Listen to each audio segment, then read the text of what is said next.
Computerized Start is brought to you by my awesome patrons on Patreon, and by your tips and memberships on Ko-fi. These and other channel supporters make my live streams possible. You too can become a channel supporter with tiers starting at just $1.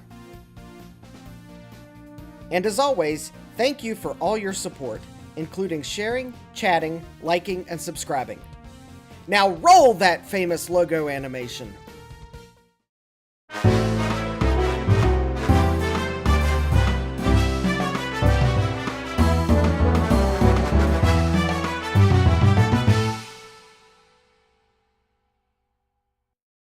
Good evening and welcome back to Computerized Start Live.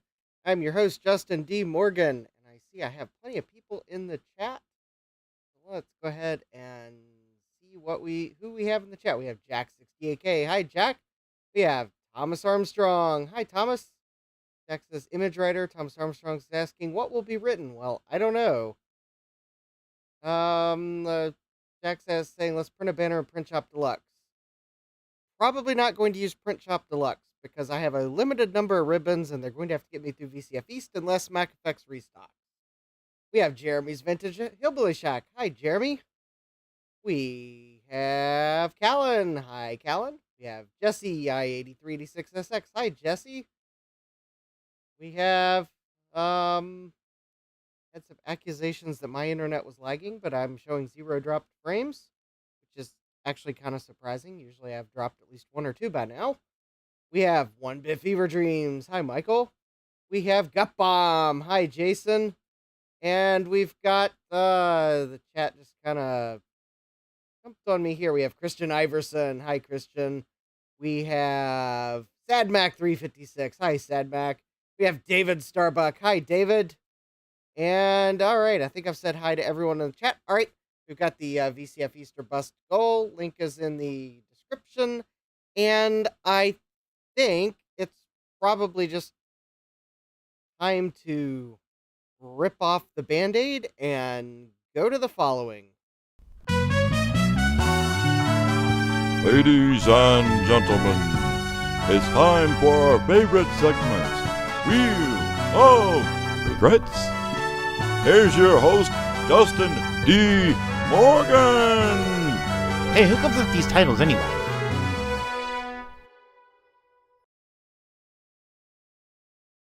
You all probably knew I can't let a good regret or two go to waste. Thomas Armstrong says, I got a good eBay today. Well, Jack says now this is the famous logo animation. Yes.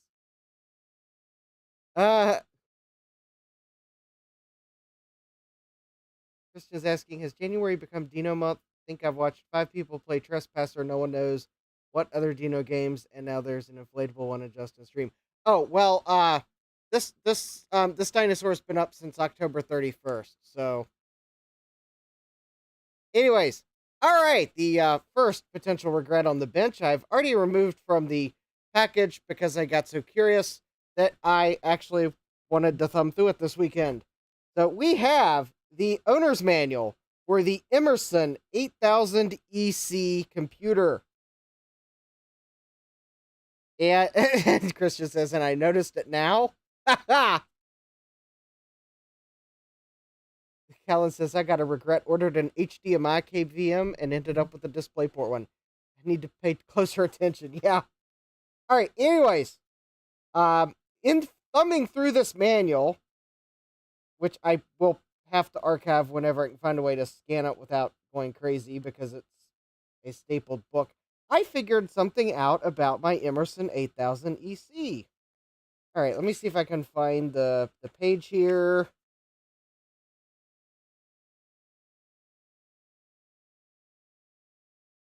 Yeah. All right.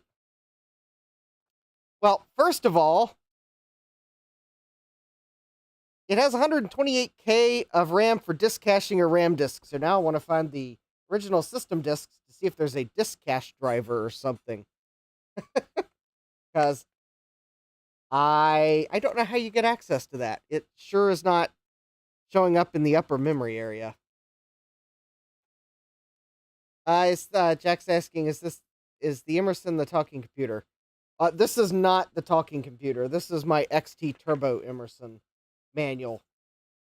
I haven't found the 500 DC's manual yet.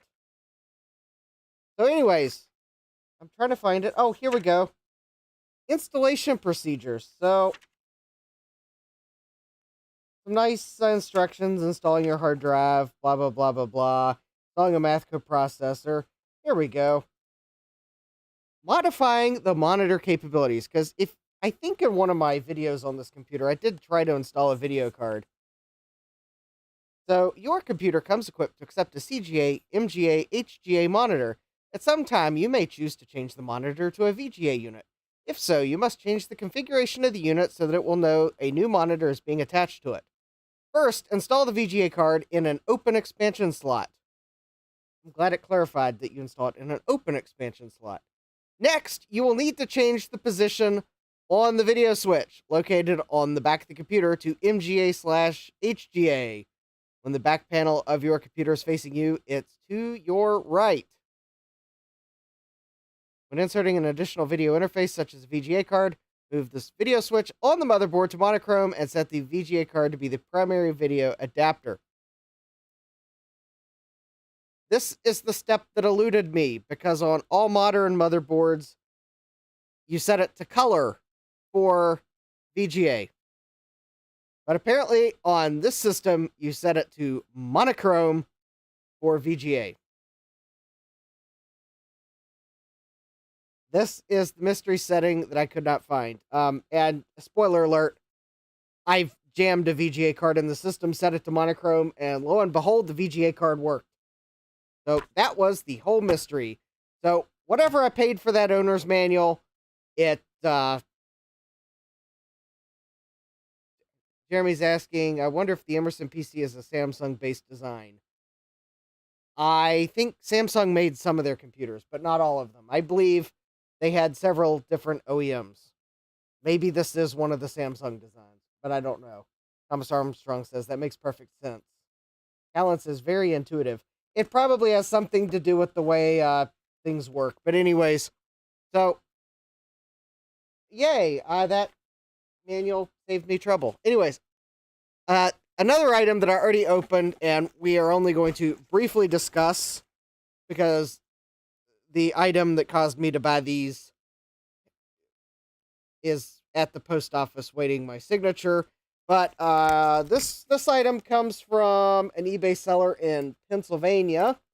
So hi to all my eBay sellers and viewers in Pennsylvania. We have two heat sinks. They are San Ace MC heat sinks. I don't even think they're complete. Quite honestly, I think they might be missing parts. However, that's actually the part I need, and you'll see why in a future stream. Anyways.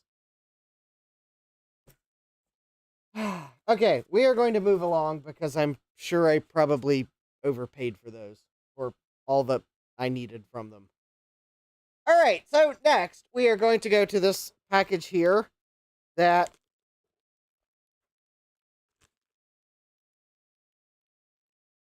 after I put some tape over my address, we are going to open. This one comes from an eBay seller in Ohio. So, hi to all my eBay sellers and viewers in Ohio. And even hi to Joe if you're watching. But anyways, this arrived today by UPS. And it looks like the package has had a little bit of an oops. Let's see what I was crazy enough to buy from Ohio.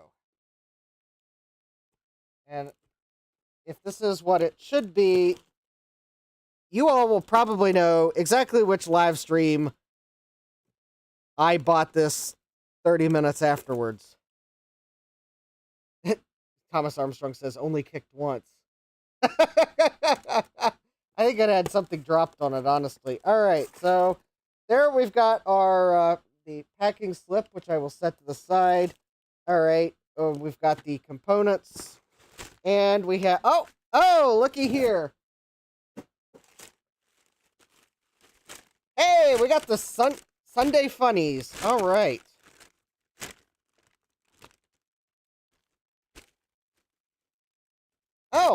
Oh, here we go.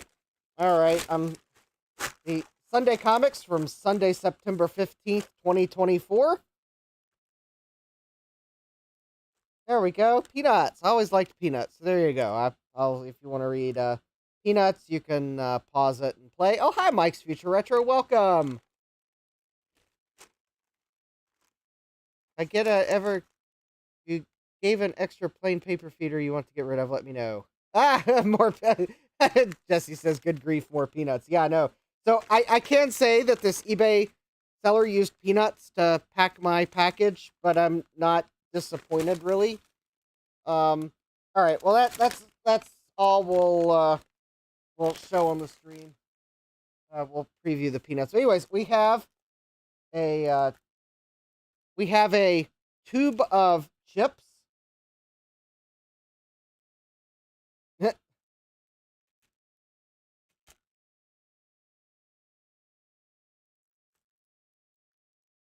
All right.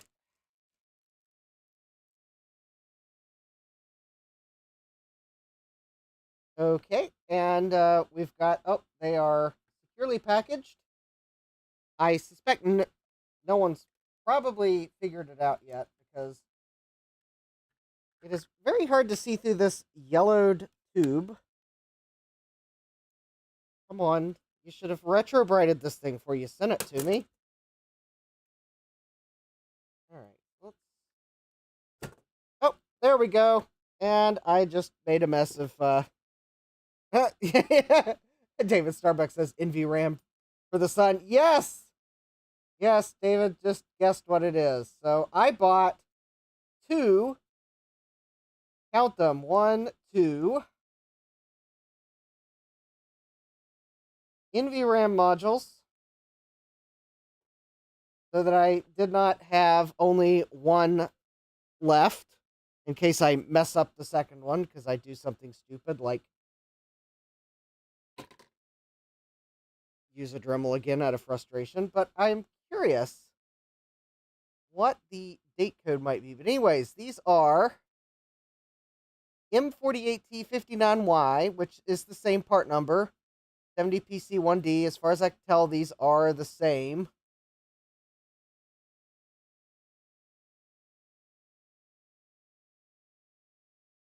H99090109.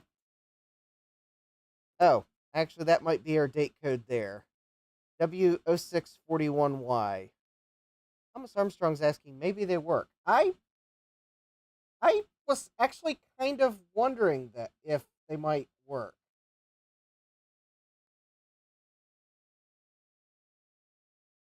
Because they do seem like they might be new old stock. And some of these don't activate the battery until you first power them on. Now, granted, the battery would still have some self-discharge, but these are probably at least 10 years newer and probably not used than the ones that are in the Sun. Oh, maybe not quite 10 years newer. Well, it does look like the date codes are consistent. And the other codes are consistent. So I am going to say that I believe the eBay seller probably really did pull these from a tube of new old stock chips. They don't look remarked. They do look laser etched. One does have a little bit of glue on top of it, but I mean, what's to say that there wasn't a piece of tape on it for some reason? All right, did I find my saw? No, I have not found my saw. I am going to have to probably buy another saw. Yeah. All right, I very easily can grab the Sun. Let's find out if these are any good. Because why not? In fact, who knows? Maybe I might even go grab the Emerson 8000 EC so that you don't have to take my word for getting a VGA card to work in it. But let's grab the Sun. It's my current point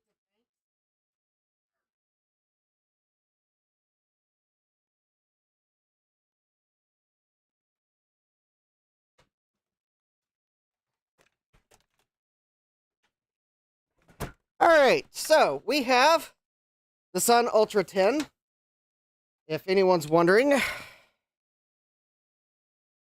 I did take another look at this module on Dave's stream and concluded that it is not working. And I'm not sure that the battery is actually powering the crystal. Hi, Mega, welcome. Mega says, don't grab the Sun. I've heard it's like 10,000 degrees Fahrenheit. Yeah. Well, luckily I've got a local sun that doesn't get quite as hot.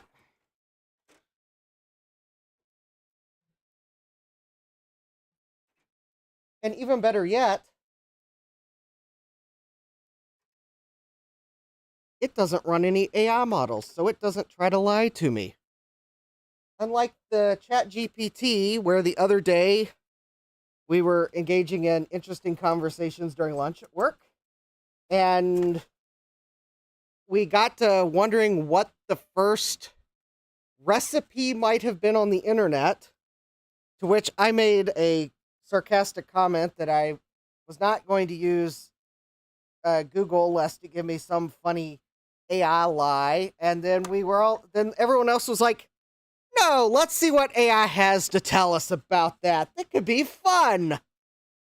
So I asked ChatGPT, what was the first recipe posted to the internet?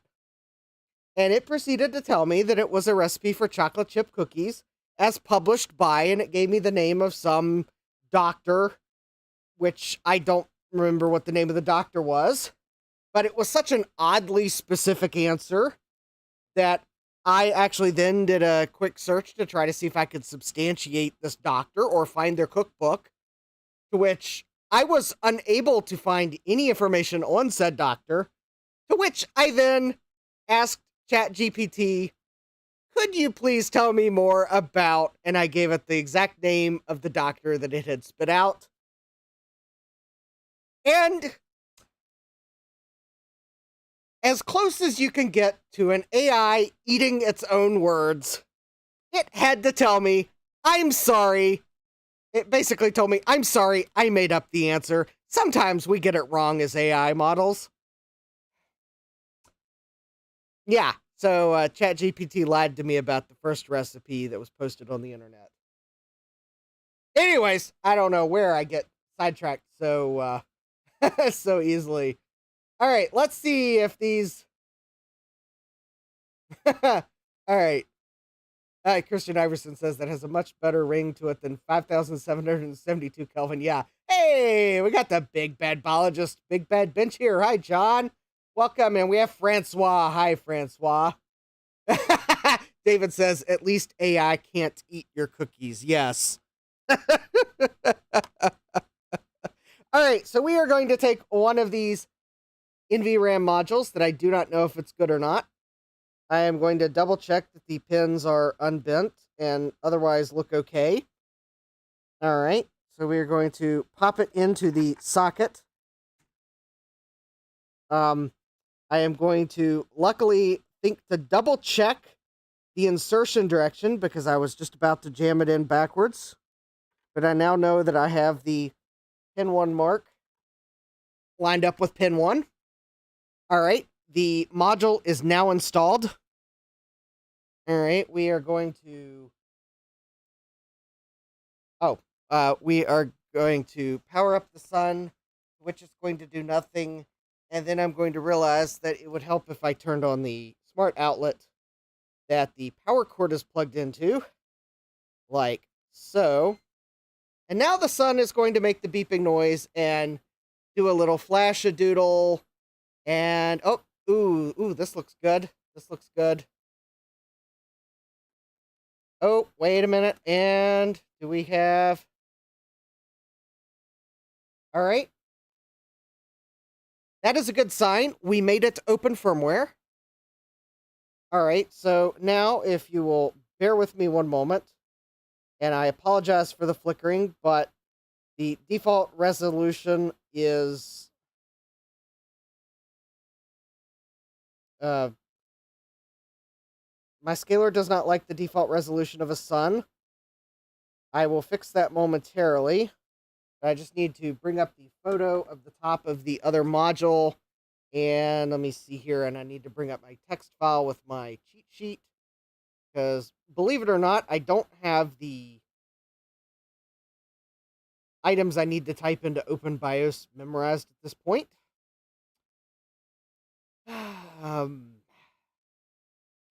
Couple more times of typing it in, but darn, I'm probably going to have the thing fixed before I memorize it. Oh, well. All right, so, all right, set defaults. Okay, 10 MKP. 81 MKP. I believe that's setting the model. That's going to write the model ID 82 MKP. 03 MKP. 24 MKP. Those were the first 3 bytes of the MAC address. And now these are system-specific ones that I'm about to type in. So we've got B3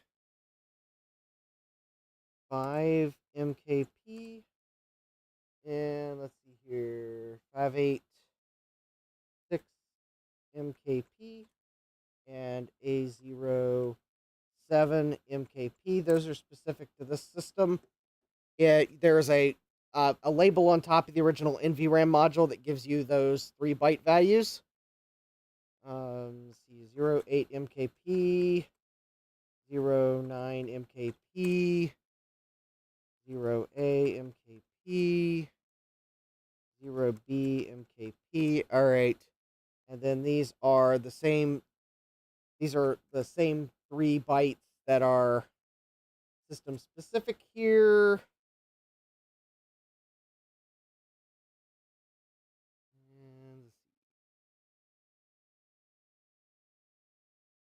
All right. 0F0 do I ID from at XOR loop FMKP. All right. Check the banner to make sure it's programmed. All right, we have the Ethernet address programmed. Host ID is correct. All right.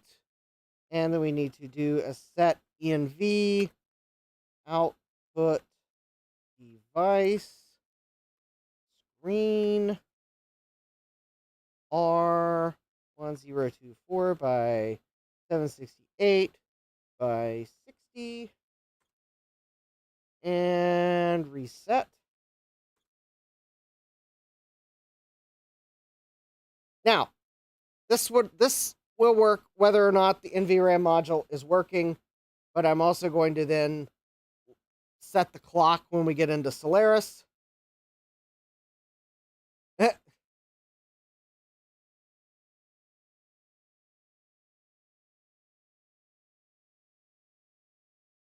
While we wait for that, I'll catch up with the chat.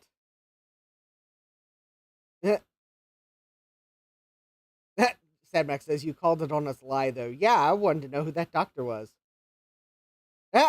Jack says, I look forward to the day when we no longer have to hear about AI every day. Yeah. Thomas Armstrong says, that's where my chocolate bar went, and I thought it was my granddaughter. Ah! All right. Jesse says, my last boss thought ChatGPT was the greatest thing since sliced bread. He wanted me to have it write RFPs and other critical documents. David says it was your granddaughter. All your calories belong to her. Yeah. Thomas says ChatGPT needs good lawyers. Christian Iverson says, same open firmware as older Power Macs. Yes, I believe they are very, very similar. I think Sun calls it Open Boot, but it is Yeah, it's the open firmware. So yeah. There we go.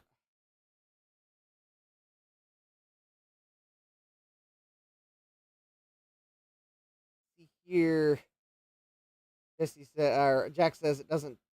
Jack says to Jesse, it doesn't take much using it for the novelty to wear off and you lose faith in its usefulness. Yeah.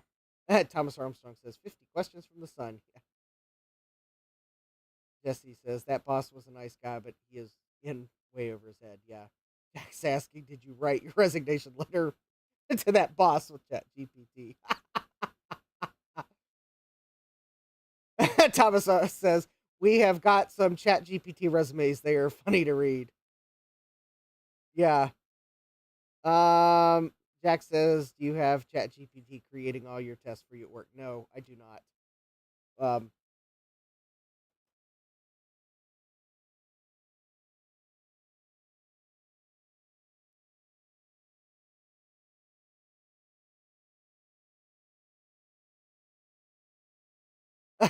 Jesse says, no, I wrote that with my Compaq LTE 5000 and Lotus Word Pro. It was a petty move on my part. The boss had a thing against the color white. Oh. Thomas says, we had a new hire come in for interview. He could not speak English. Ooh. Well, that would probably make it a fairly quick process to figure out that ChatGPT might have written that. Oh, Thomas Armstrong says ChatGPT set him up. Yeah, I was about to say. All right, let's set the.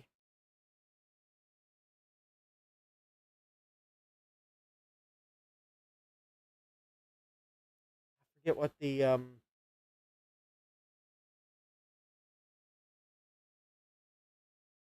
How about Tuesday, February? I have no idea if this is going to work because I don't remember what the format is, but it'll probably tell me that I'm crazy. 2033, I don't know, 45, close enough. ST 2025.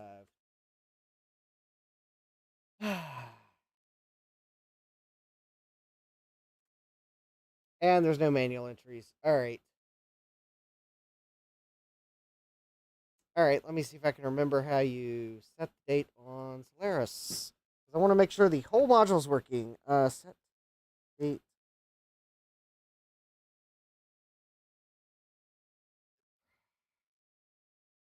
Oh, how to manually set the date and time of a system. Ah, there we go. It is date. Date. All right, so it is month, day, hour, minute. 2034 and 2025, I believe.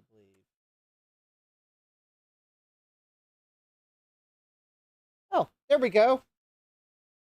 That's probably close enough. All right. It was interesting why it flickered to do that. All right, so let's oh, wait a minute. Shut down the system.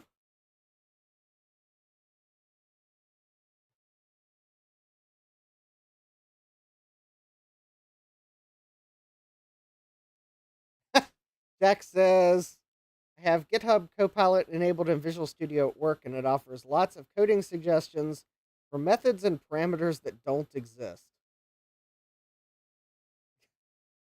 Ugh. That doesn't sound good.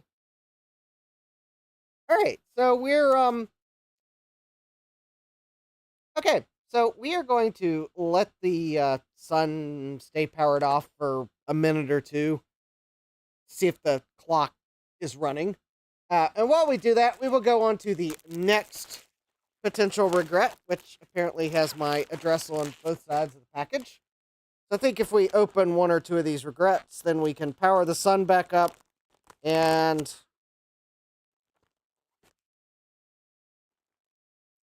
we'll see if it remembered. So anyways, so this next potential regret comes from Florida. So hi to all my eBay sellers and viewers in Florida.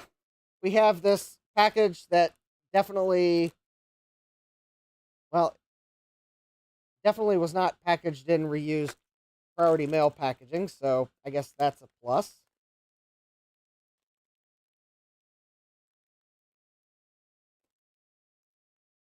Seems like the top two things that eBay stuff gets packaged in when I buy it is either Amazon or priority mail packaging. So, and I have what should be 20 IDE cables that are like brand new, old stock. And I'm going to just count them because it looks like this is an unopened package. It does look like I have 1, 2, 3, 4, 5, 6, 7, 8, 9, 10. Yep. It looks like there were 20 there. And the nice thing is, as to why I bought these, is it appears as if they don't have a key pin in the middle. So I should be able to plug these into any IDE port. They are 40 pins, so these are good for older systems. Because I have some 80 pin cables, or I guess 80 wire, but they're still 40 pin or whatever. But those of that type, I did not have many of. So yeah, 40 pin, 40 wire. So anyways, all right, and we will open one more potential regret because I think that's all I have left. And this one comes from another seller in Florida. So we will open this. And no, we will not open it that way because the seller used both seals on a reusable envelope. I guess they wanted to make sure that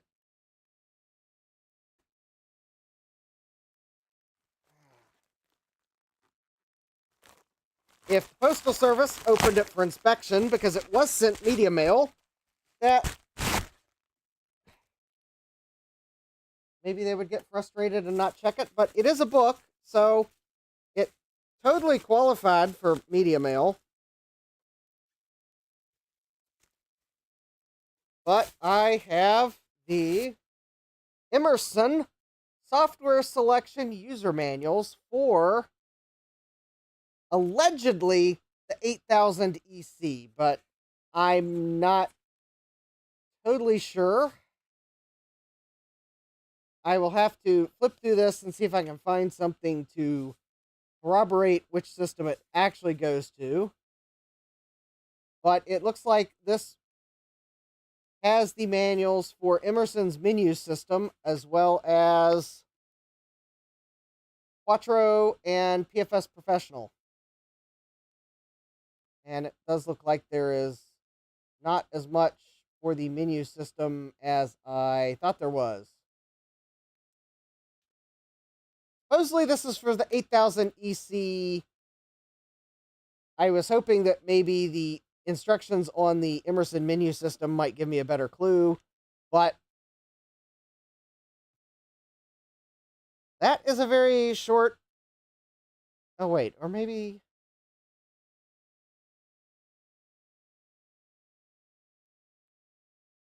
Is this really it? Page 1, page 2, page 3, page 4, page 5, page 6. Huh. Well, that's not a lot of clue there to figure out what system this is or what OEM made the Emerson menu system. But, well, I guess that's kind of why I bought the manual. Well, let's face it, I didn't really buy it for the Quattro spreadsheet or the PFS Professional Write manual. I kind of bought it for some of the other clues. Maybe set some of these Emerson computers up with their original software. But anyways, unlike the other manual I showed you, this one could be a potential regret because I don't know, with only 6 pages of manual on the Emerson menu system if that will be enough to figure out the mystery. But anyways, all right. So let's see what the sun does. It's been a couple minutes, so we will power the. Oh, I think I actually have to press the power button. There we go.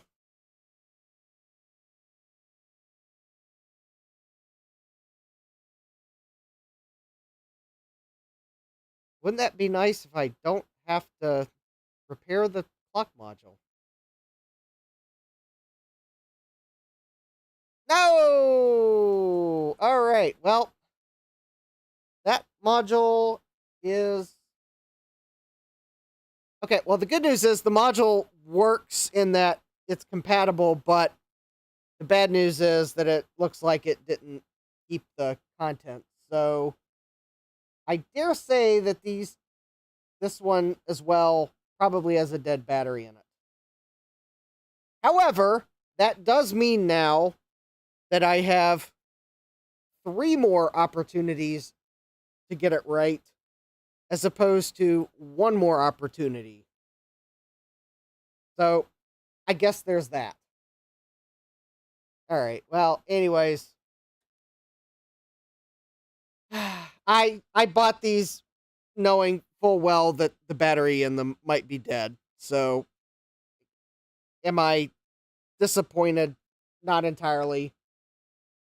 I did have trouble deciphering what the seller was trying to say by that they were programmed.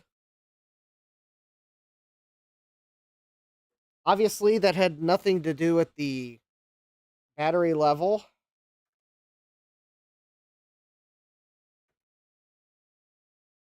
So, I don't know what they were trying to say by programmed. But anyways, it does appear as if the modules are functional, which I will take that because, well, that gives me 3 chances. But yeah, that would have been so nice if I had managed to buy a working module. Now, I know that Jeremy, when I was working on this, found a YouTube video of someone that made a module to replace these modules, and I dug into it a little more, and I'm going to try to repair these modules first because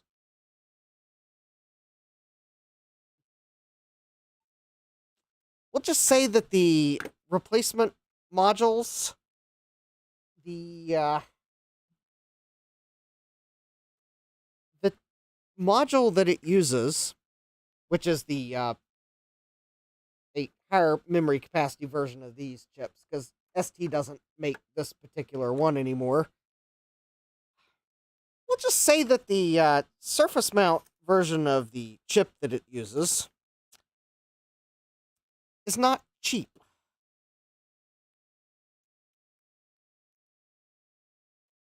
And you have to buy the Snap-on battery pack that goes onto it so that it can retain its memory, which was another $12, I think. Yeah, I actually looked it up on Mouser.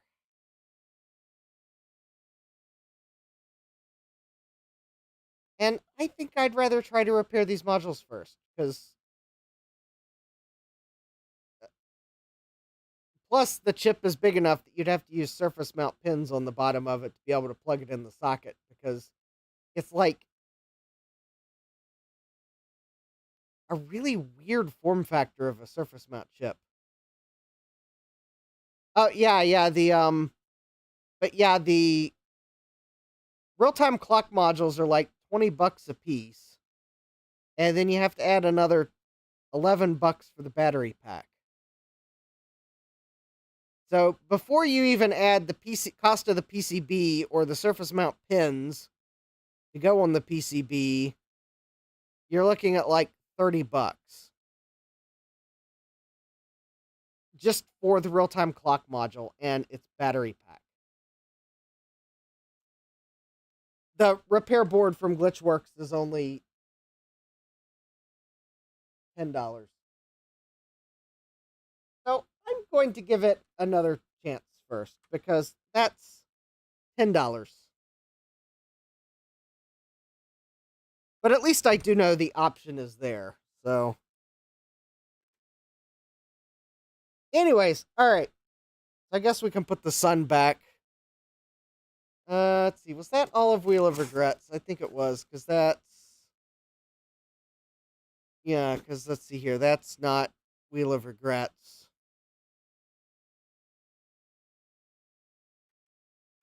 I did not... Yeah, I've got one other item that arrived yesterday, but it got sent registered mail, so I've got to go sign for it. I'll have to figure out when I'm going to go to the post office to pick it up, because I kind of need it for Thursday's live stream. If I bump Thursday's topic to next Tuesday, you'll know that I did not get to the post office for Thursday's live stream. We'll put it that way. All right, so let's I guess. All right, I got to figure out which Mac is going to be the best one to use for testing the ImageWriter.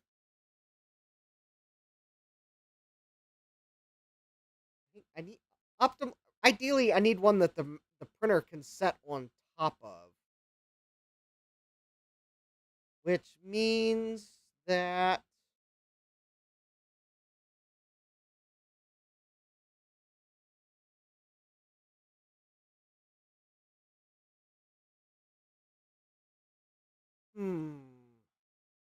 let's see here. Oh wait, that one might be a good one.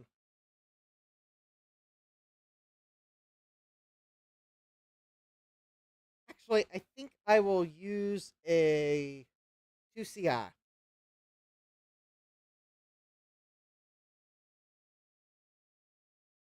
think the printer will set on top of it, and it's got enough external ports that I think I can, or at least I think I got it disassembled enough that I can plug things in to install software.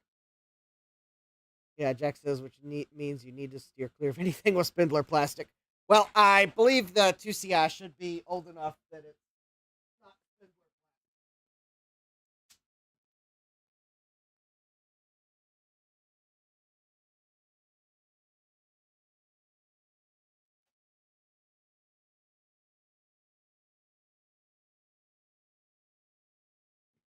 All right, let me go grab the 2CI.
Change of plans. We use this one. It has the added benefit of the lid being metal. Oh, and it's also pre-dented to keep the ImageWriter from rolling off the top of it. Guess I'll have to fix that dent at some point. All right. Oh, and what do you know? We have a Blue SCSI installed. Nice. No, got bomb. This is not the Quadro 650. The Quadro 650 has not been recapped yet, so I'm not going to press my luck with those 14 bazillion capacitors yet. Capcom says, "Oh, I saw the back looking wonky." Yeah, this is not the Quadro 650. This is the Quadro 700.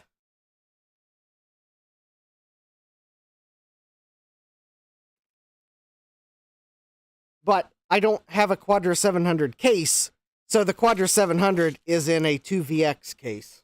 So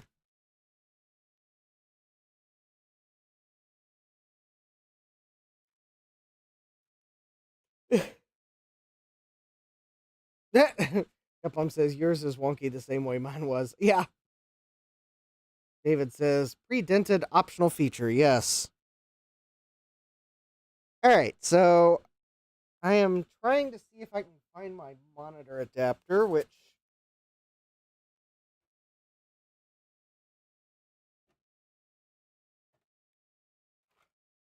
likes to hide. And then inevitably I find where I randomly stuck it the last time I found it and tried to put it somewhere where I would remember where it was next time. Wash, rinse, repeat. Well, there's the floppy emu that we'll probably need. Oh, that's right. And I need to reattach the floppy cable to the floppy emu.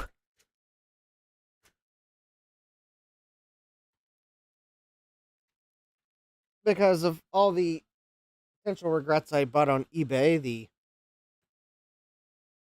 cable to let me plug that into the end of a floppy cable is not one of the items I bought.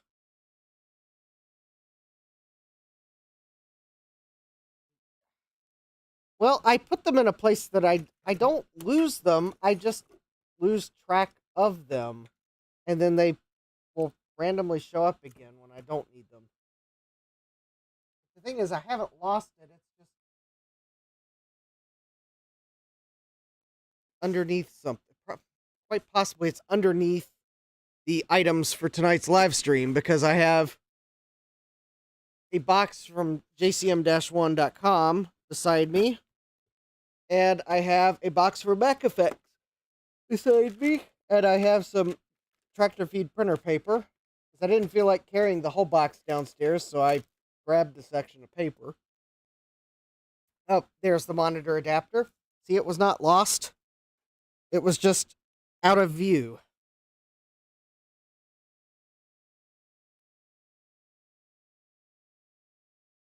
Actually, as Grandma would say, if it was a snake, it would have bitten you. Once again, proving that old saying right. Because if it was a snake, it would have bitten me,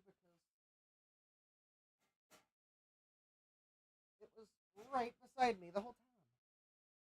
Alright, let me see if I can't find the ADB keyboard and mouse, which is... There it is.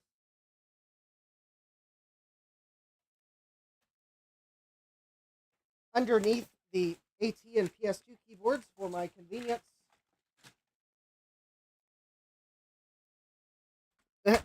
David says my method to find misplaced things is to buy another one. Yeah. Well, that's a surefire way to find the first one. Right after the second one is outside the return period.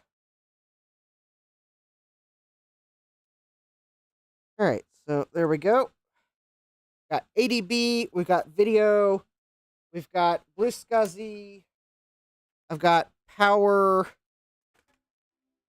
and we have a chime. Alright, we'll just see if this boots up. And double check what drivers I have. Well, good night, Francois. David says, then they are found exactly where I left them. Yes. Thomas Armstrong says, yes, as soon as you have two, the problem is solved. Yes. Yes. Speaking of two, one of the items I recently bought on eBay is a second one of an item I have, and that is... I'm probably crazy for buying it, but anyways. It's not a hacksaw.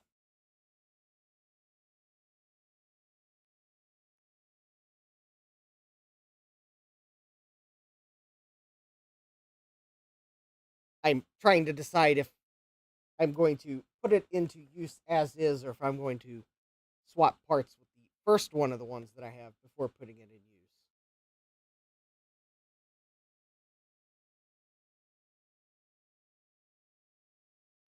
All right, it is 1:03 p.m. I don't believe that one bit. I probably do not have a PRAM battery installed.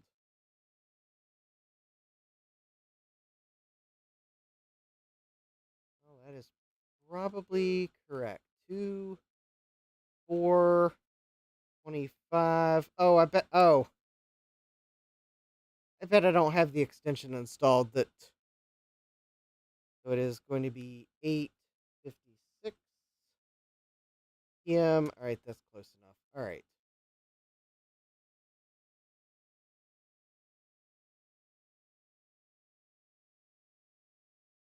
Ah, we have Sylvestron. Hi, Sylvestron. We have Sylvestron's Bits and Bytes. That's almost accurate for me. Yeah. Jack says you bought a second Trident card. Nope. It is not a Trident card.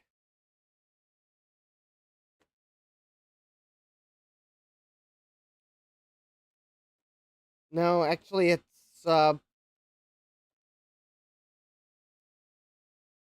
something that probably, well, I don't know. Probably something that wouldn't normally grace the presence of my stream.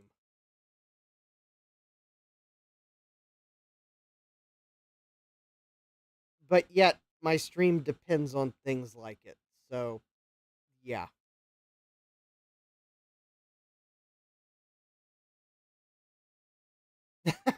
Jesse says, speaking of misplaced items, I found my other HP Mini with the 8th Gen i7.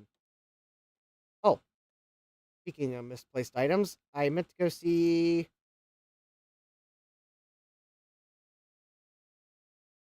Well, now that's... Oh, there we go. I do have ImageWriter drivers installed. Excellent. So if I drag the ImageWriter over here, and we try printing with locally, then we should have drivers here. So, and let's see, we will inactive local AppleTalk, because I'm not going to be using AppleTalk at the moment. We want to get this working first. So, ImageWriter, I am going to plug it into the printer port. And I'm not entirely sure I have a PRAM battery installed in this Mac, so I will probably have to do that all over again. Looking to see if I do have a PRAM battery installed, but I don't remember where the battery socket is. All right, well, we'll find that out in a moment. All right, so at least I've confirmed I have ImageWriter drivers installed.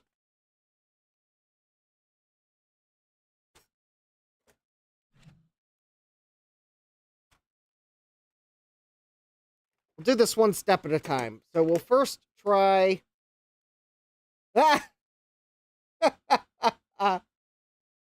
Well, it's probably good you found that, David, because that's one of the... Yeah, that's definitely one of those items that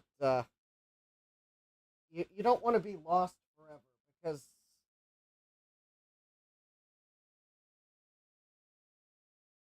you don't want it to end up being in a place that you don't never intended for it to be.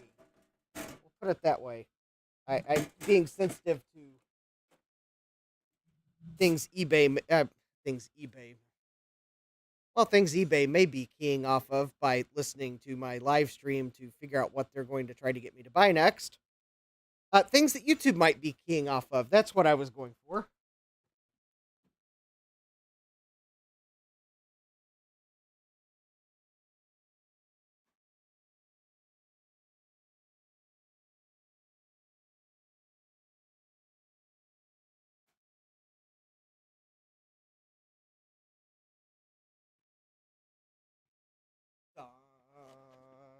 Dun, dun, dun, dun. Where is Steve when you pull the ImageWriter out?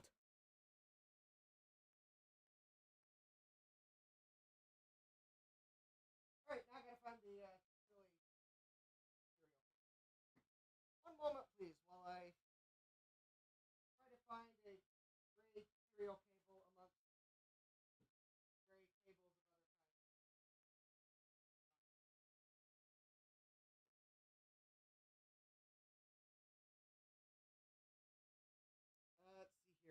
had it when I. Oh, okay, well that.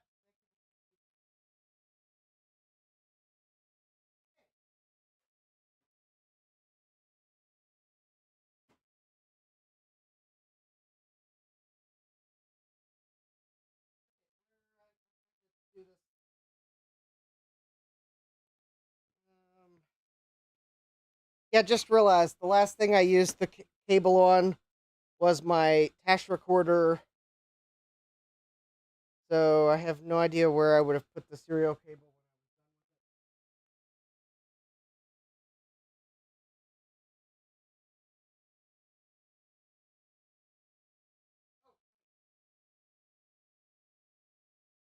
Oh, here it is. All right. False alarm. I didn't see it. I fortunately did manage to keep it with the printer. All right, so let's plug this into the printer port.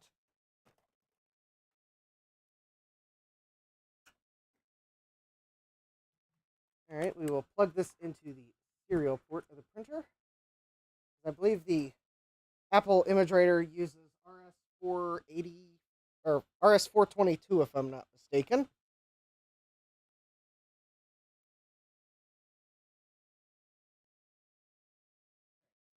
Find a power cable.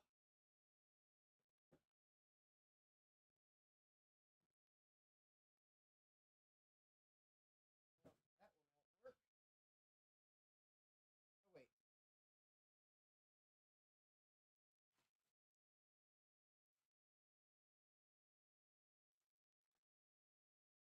we have a million power cables.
Yes, believe it or not, power cords do wear out.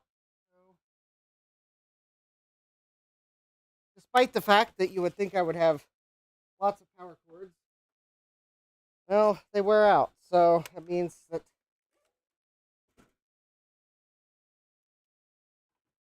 I don't always have as many as one might think. All right, I got to figure out where Apple puts the power plug. Oh, there it is.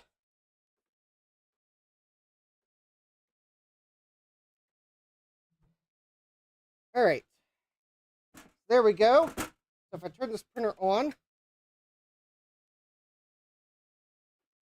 we are. Oh, it is errored. All right.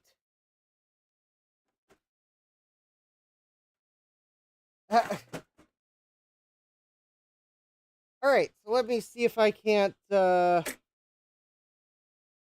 some paper here. I remember how to do it. Let me see here.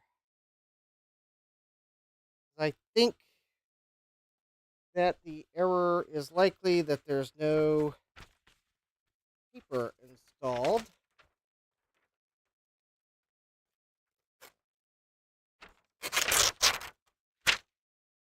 All right, let's. So I've got got the most premium of vector feed paper, and unfortunately the printer is like somewhat sideways. There we go. That's better. All right, I'm trying to see if I can see the tractor. I might actually have to do something uncool like read the user manual.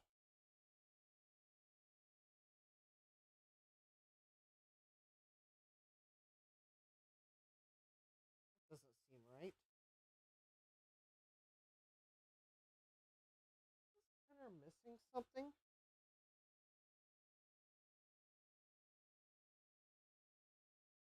I should have thought these printers had a tractor feed guide on them.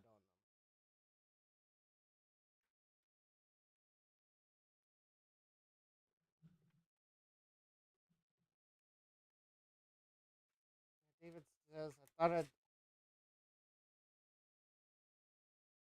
Well, I sure. All right. I don't know where. I don't see the tractor feed guide on this printer. I don't know where it is.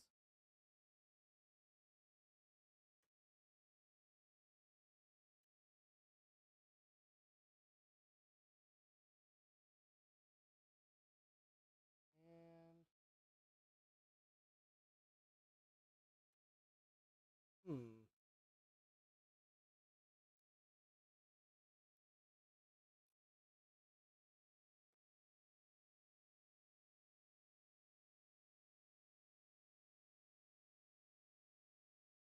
All right. Well, I don't know if this printer works, David.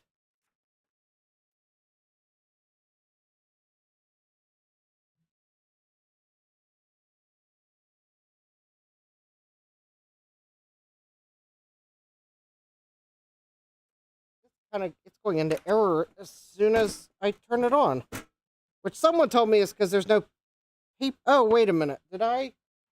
Oh, hold on. Did I do something silly like forget that the there we go. I'm sure someone on the internet was yelling at me that the tractor feeds behind the pretty cover on the back is silly.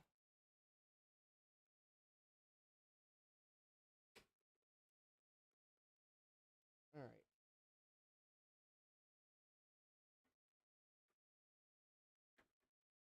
There we go. I knew there was a. I was like, wait a minute. I know there's a tractor feed on every image writer. All right.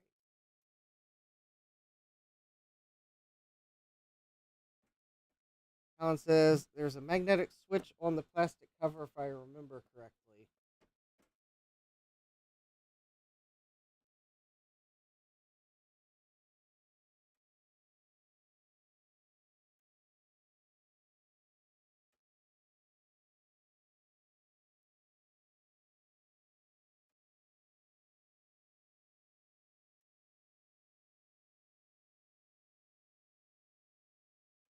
Hmm. David says Steve's printers don't count, being they form the foundation of his house.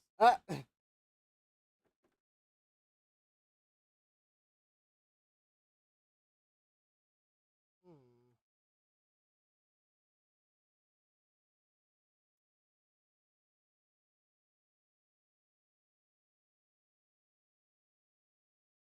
It is a bit concerning. It's not even seeking the print head.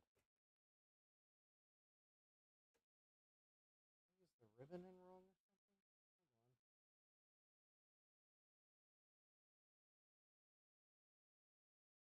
Hold on. I might have to pull the.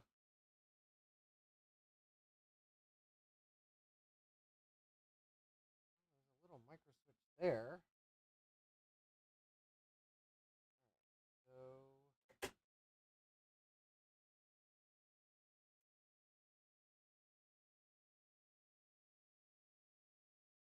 seems like something with the cover switch.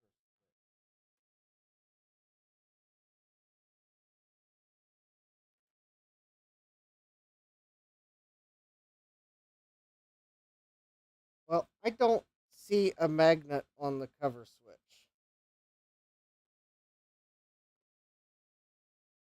But I will put the cover switch on. And now the cover switch is on, and it's still in an error state.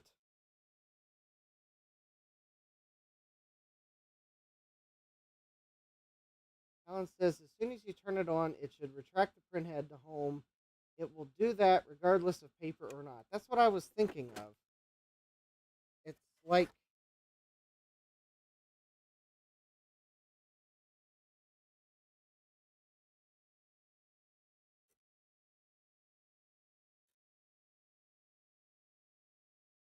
Well, I'll put the cover on. Let's see. There. The cover is on.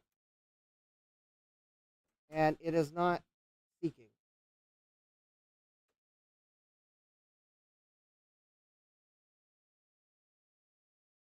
I'm pretty sure the Mac does not need to be on. I will humor this printer and turn the Mac on.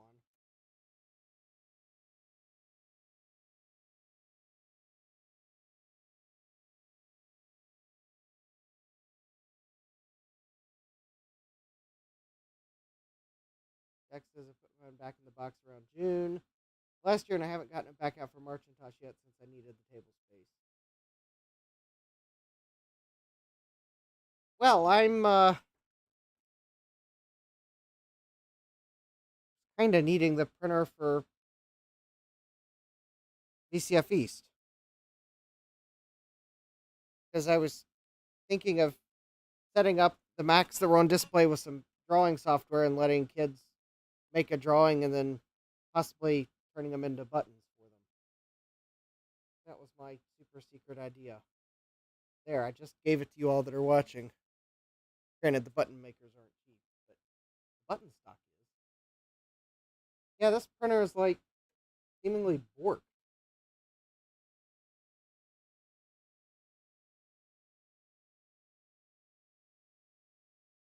Yeah, I knew I didn't need a computer connected for power on, but I mean, I thought there was a chance that maybe if I had the computer connected, it might, like, tell me something about the printer. David Starbucks says it might need progressive maintenance. Well,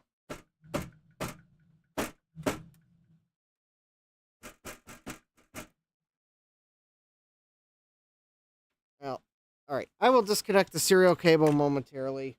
I'm going to at least turn it. All right. So that I don't manage to wrinkle all of my paper, but in order to have some paper in the printer, should I decide to actually get it to do something. There, I'm going to tear the paper off. I'm going to turn the printer such that I can actually see it. And I'm going to see if I can remember what the...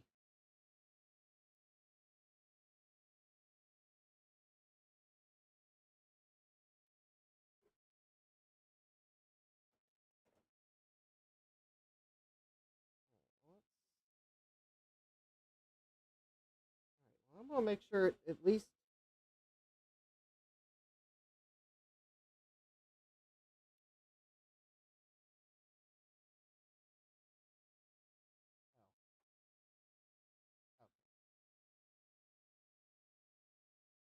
I thought it was hold down select.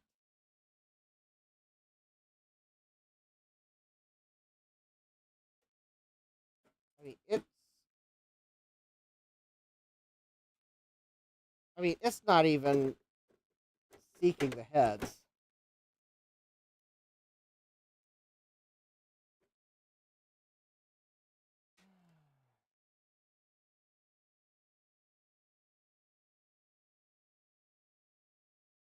Does the printer have a LocalTalk card in it? No.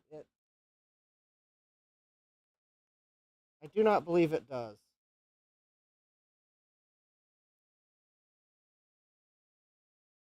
Which is the whole reason I bought the other printer on eBay, because it did have the LocalTalk card in it.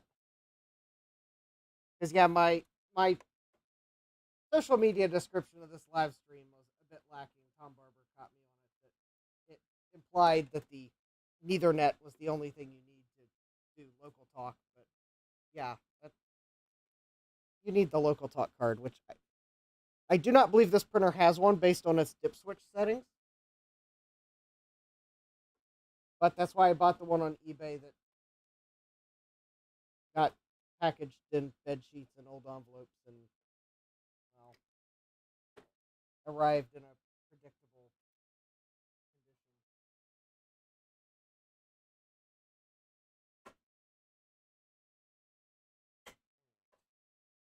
Let me see if I can gently get the cover off so I can inspect things. All right, I believe I have to remove the print ribbon. Get this cover off. I've got 2 screws removed.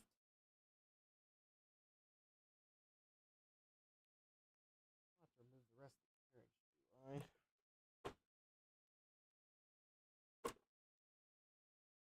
I mean, I don't know if this printer even works.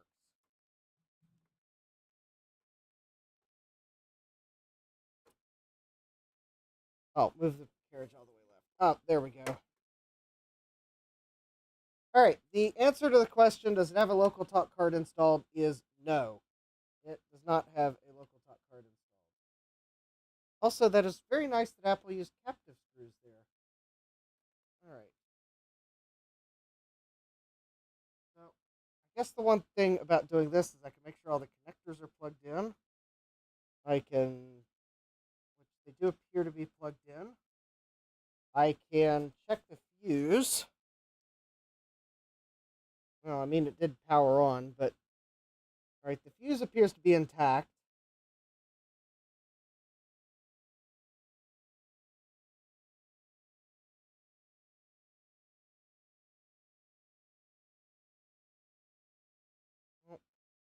Okay, this chip does seem to be maybe slightly out of its socket. No, it's not. Never mind. That was just wishful thinking. All right, let's see if maybe what that might have done. Oh, that was smart of Apple to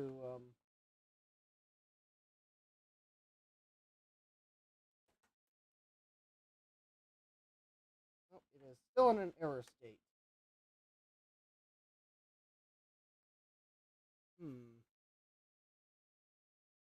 Might have to move this back and forth, loosen it up. It's seeming like not even trying to move.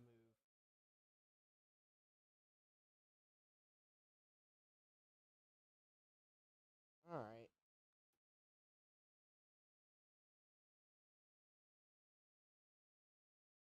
Of course, it might not be so easily fooled with the entire.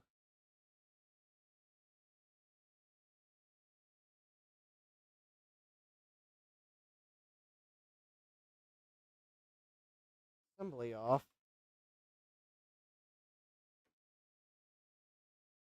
I'll at least put the ribbon in.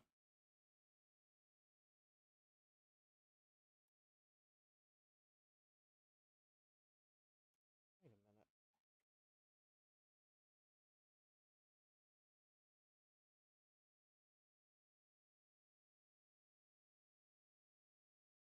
Is it this micro switch that's the problem? Because this ribbon doesn't press that micro switch in. Or is the color ribbon going to press that in? Hold please while I grab a color ribbon.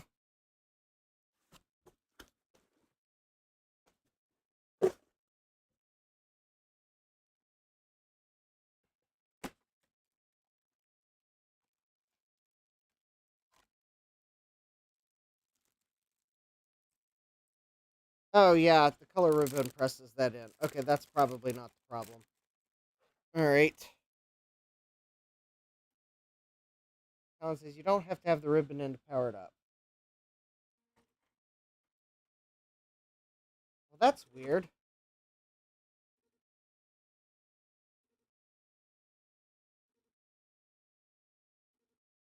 Jack says maybe something's up with the limit switches.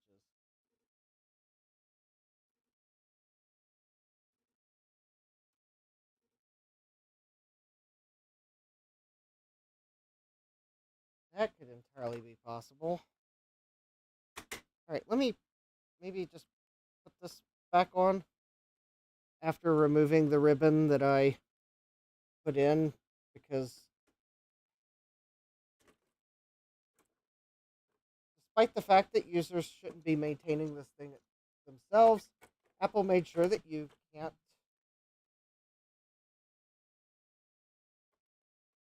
Alright.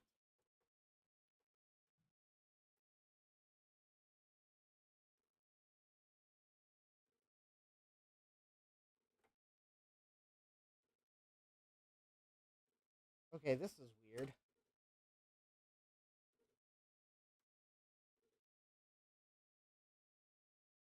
Alright, so we are,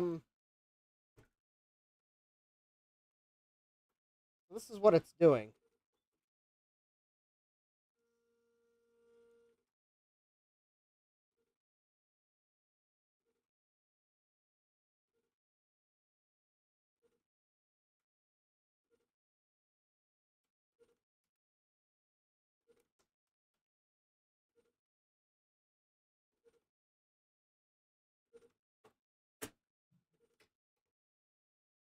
Jack says, I think the left limit switch is messed up. Well, that would... Well, if I could see where the left limit switch was, I could potentially agree with you, but I don't see a limit switch.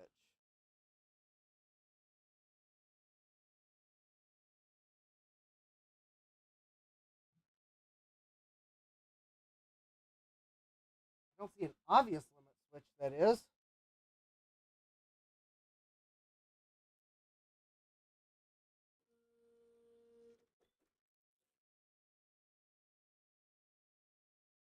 Wait a minute. Wait a minute. I think that was a...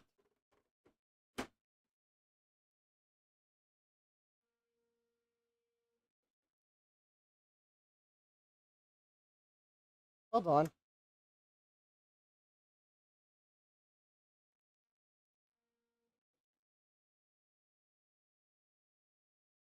Okay, maybe that was not the right button.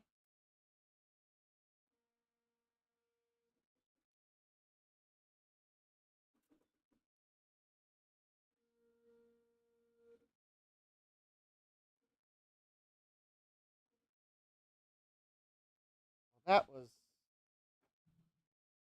Well, it broke itself again.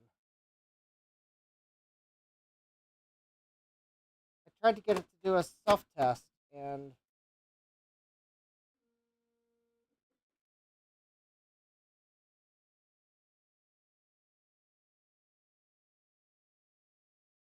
maybe that was the wrong... Maybe it is select.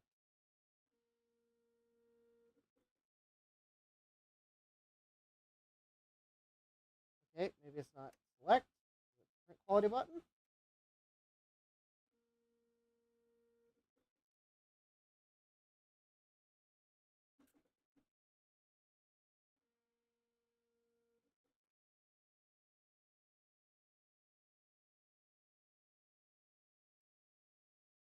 Oh.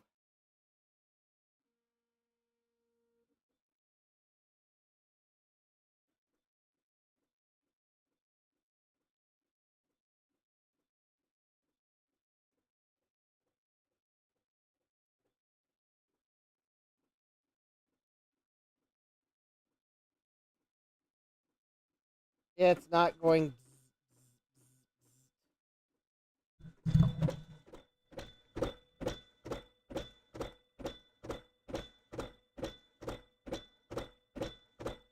Notice there's a sound missing.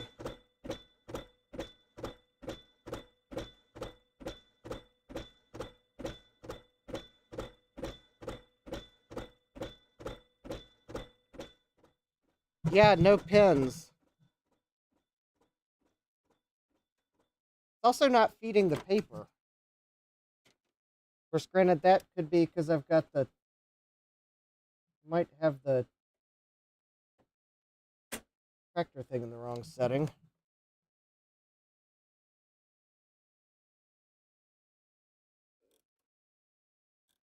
Yeah, I heard 0 pins. And Eric said, oh, hi, Eric. Eric said, saves paper. Jesse says, traction switch is now in the right spot. Oh, all right. Let's.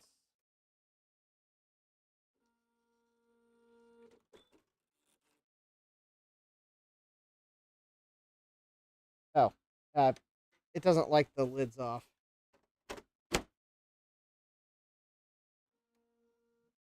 All right, let me look up what the button actually is for the self-test, because I keep trying different buttons and they're giving different responses. The printer is honestly acting like it's drunk. I would tell the printer to go home, but it's home.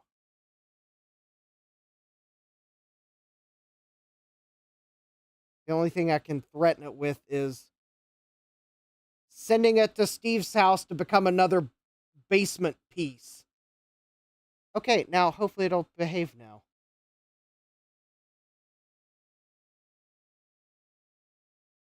Yes, if you don't start printing, you're going to become just another printer in the background of Steve's basement, holding the roof up. Okay, I think that's enough threats. All right. All right, so I'm going to search YouTube for LocalTalk card. I am going to hope that maybe Ron's computer video will come up, and let me see if I can remember what I need to press. One moment.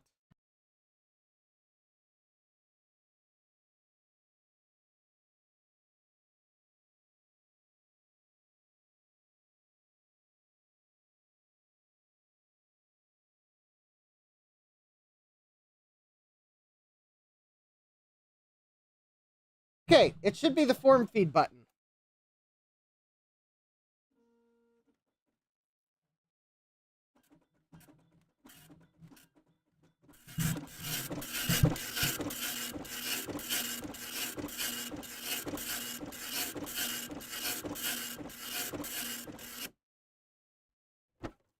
There we go. All right, we have ROM revision 1, and I have 24 kilobytes of RAM. Well, I guess that's good. The ribbon's also a bit dim. I'm going to try the ribbon that was in the other printer. I'm not ready to risk my color ribbons just yet. Bit of WD-40 on that ribbon. Well, as unbelievable as it might sound, I don't think I have any WD-40 in the house.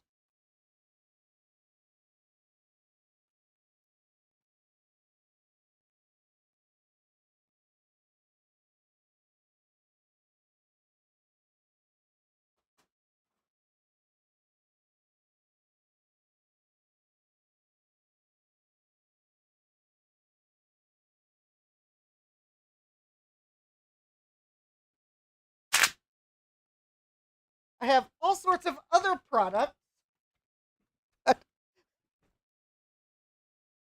I don't have any WD-40.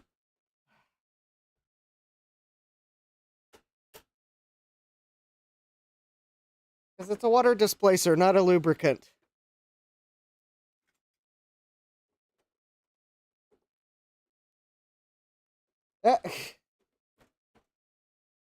Y'all would make me go to Walmart to get WD-40, and I'm not going to Walmart this late.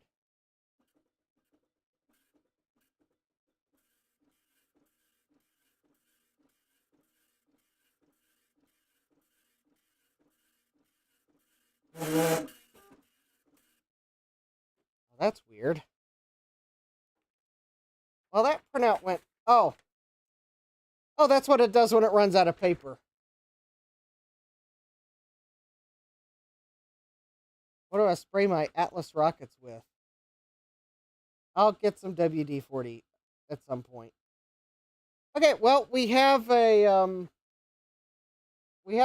printer that I don't know why it was so bulky at trying to work. Maybe it needs recap. Maybe we were reforming capacitors. I don't know. It does seem as if it's working now.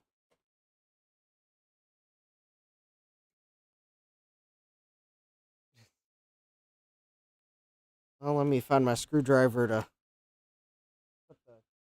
Well, okay, I'm not going to put those screws back in. It'll be fine. All right. Let me try to remember how many... Okay, so Yep, that's right. I bought one color ribbon and 2 refills.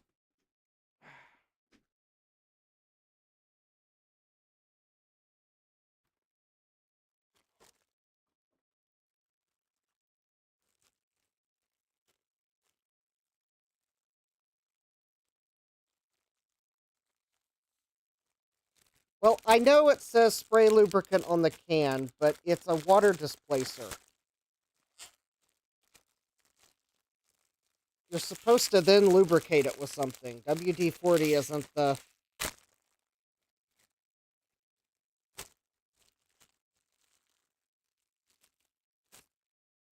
Yes, I'm challenging the internet. Everyone that... The internet says that WD-40 is the once and done fix, but I say that you then have to lubricate whatever you sprayed WD-40 in. That's my counterpoint. All right, well, I'll put the color ribbon in so we can at least see what it's doing.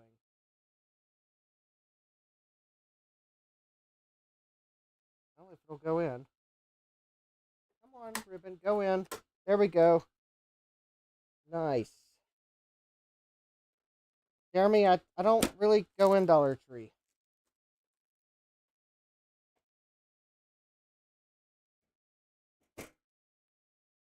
I would have to go in Dollar Tree to know that there's a Dollar Tree brand of something, and I don't usually go in Dollar Tree.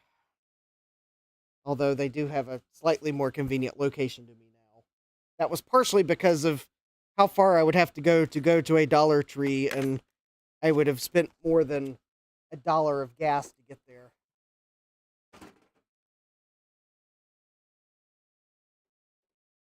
Sylvestron says it does have lubricants in it, just not great ones. Well, I've always heard, which is why I usually get something other than WD-40, is that you got to lubricate it after you use WD-40. So my brain thinks, well, if you got to do that, then why not just buy the lubricant in the first place? So that's why I don't have any WD-40 in the house. So I'm like, why should I buy something that I'm just going to have to use another product afterwards when I could just use that other product afterwards first and be done with it? End of discussion.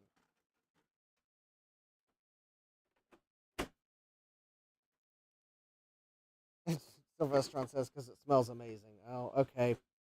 You got a point there. All right, so we have more paper in the ImageWriter. We've got a color ribbon in the ImageWriter.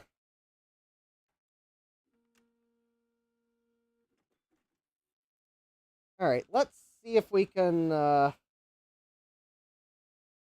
don't know. Oh, share my screen so you can see what I'm doing. That would probably be helpful.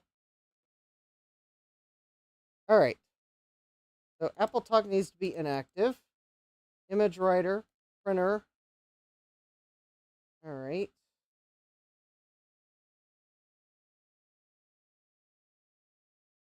Open AppleWorks 5 here.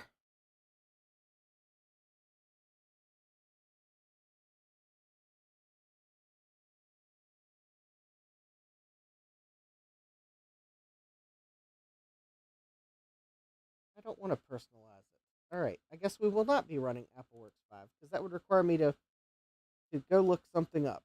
All right. Fine. We will use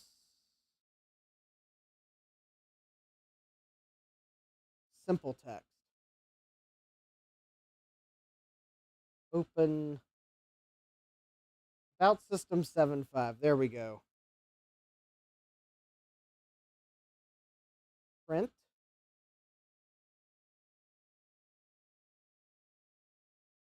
All right, we will print draft quality from page 1 to 1 because I don't really need. All right, copies 1, paper feed automatic. All right, here we go. I will point the microphone to the printer.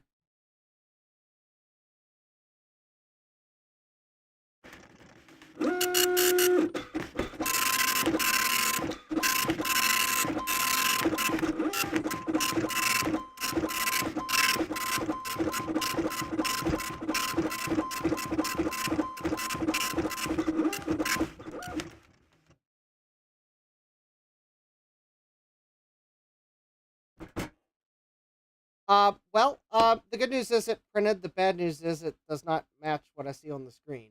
Maybe I should have selected faster quality and not draft quality. All right, we'll try that again.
Jack says, sounds like printing times 12 to me. All right, well, let's, oh, well, apparently this simple text document, I can't change the font on. All right, this is a 9-pin printer. It's, based off of a C-ITO, or C-ITO, or I don't know how you're supposed to say it, printer mechanism. But yeah, it's when everyone else was selling 24-pin printers, Apple was being Apple, and they were, by golly, going to make the most use of the 9-pin mechanism that they could, because profit margins and I guess things like that. Jack says no one knows how to say that, Brad. Yeah. All right, so there we go. It's not going to win any awards. I'm not totally convinced all the pins are... Well, maybe, maybe the printout was just this crummy. Because actually the only line in the printout is on about Macintosh System 7.5. But it kind of looks like it resolved itself, because more or less, as it went down the page...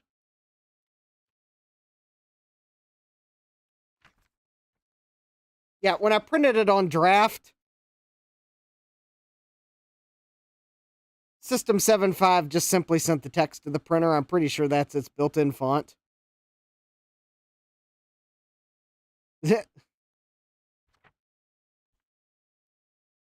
Anyways, yeah, there we go. It's printing. That is certainly not the darkest print in the world.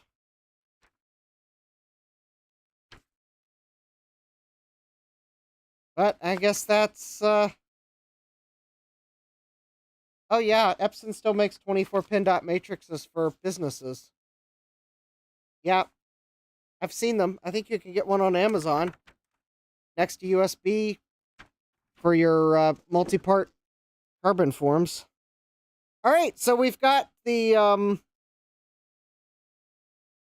ImageWriter. It's printing. I don't know why we had trouble at first, but I guess it just needed to... Oh, Jack says, well, you didn't use best quality. Okay. All right, well, all right, well, first of all, I don't know what I clicked on my screens. Hopefully I didn't move anything important, because I grabbed the wrong mouse. All right.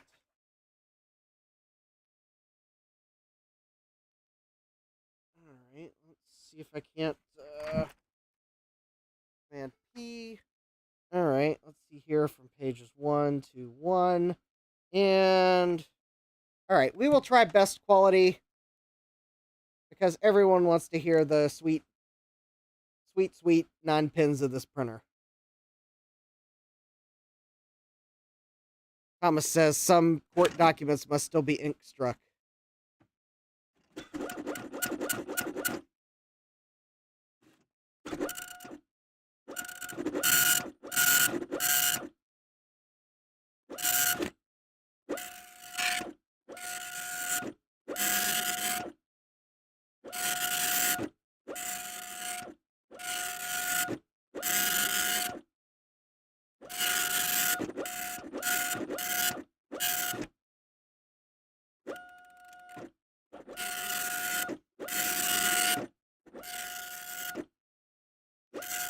Sylvestron says you can hear the quality.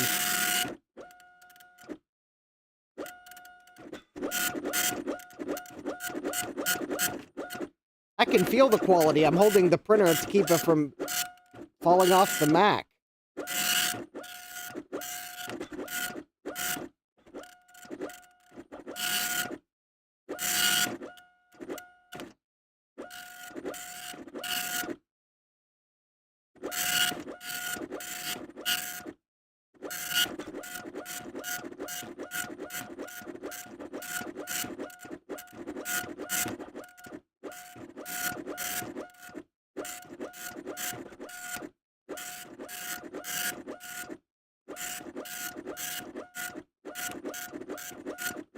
Yes, it's going haywire, I know. It's not the greatest quality of paper.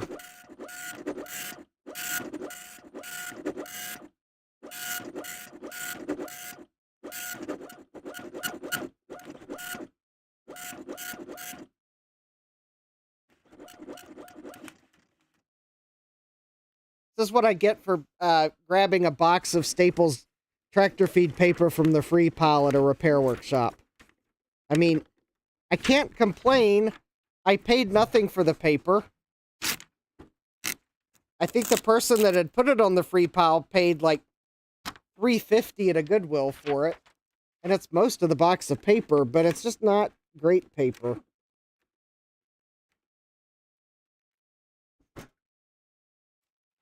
Yeah, the price was right. All right, so there we go. That's best quality. Yeah, that looks a lot better. Although there's still some signs that one of the pins is a bit bulky, but probably a little bit of use and that'll work itself out. But that was part of the charm of dot matrix printers, wasn't it? Jesse says, I buy 250 sheets for $4 from a guy on eBay. Well, then in that case, I guess Goodwill wasn't trying to charge too much. Although I think it was a box of like 1,000 sheets, but yeah, it still gets some lines in it from time to time. So I don't know. Maybe I might have to see if I can maybe lubricate the mechanism, because maybe that's just it not quite going to the, or feeding right. I mean, it looks pretty good for an ImageWriter. I'm not going to complain. It will definitely do, probably do what I wanted it to do. Sylvestron says WD-40. Yeah, I know. I'll get some WD-40. When I go buy another hacksaw, I'll buy some WD-40. And then I'll find both my hacksaw and the can of WD-40 I didn't know I had. Just watch it. Just watch. I'll find the can of WD-40 that I am denying is in the house. I'll manage to find one that I forgot that I had. All right, so let's I'm gonna shut the Mac down because there's no use of it running while we do a little bit of printer surgery here. Oh, Eric said this was a very old box, probably from the 80s. The box I have is probably from the teens. And that would be the 2010s, not the 1910s, although, I mean,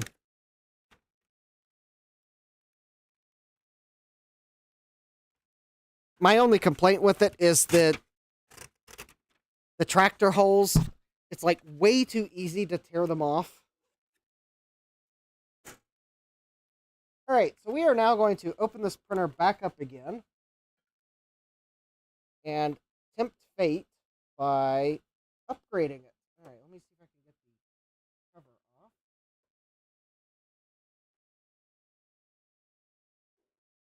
the cover off. Eric says 1910 paper would be very high acid paper. Yes, it would be.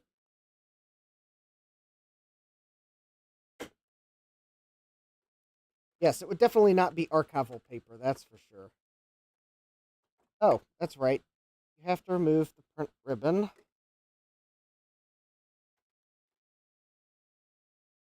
There we go. Whoops. All right, so now that I've actually removed this ribbon, that way I can set that completely to the side. All right, so now we are going to install the LocalTalk card,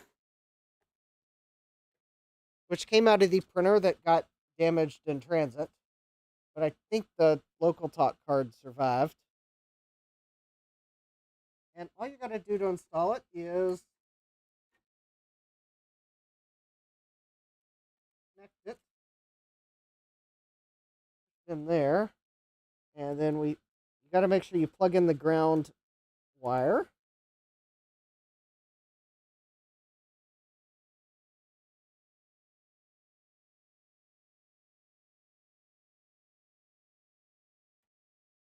There we go. So now, all right, I push the plastic tabs in, and we've got to flip a dip switch, and I'm going to have to use Ron's video to remember which dip switch it is. As I pulled this out of a printer, I don't have a manual to tell me. All right, I believe it is. Yeah, switch. Going to be switch. Switch 4 on switch 2, which makes no sense. But there's two switches marked switch 1 and switch 2, and it's the fourth switch on switch 2. You flip that into the down position, and that should, I guess, enable the LocalTalk card.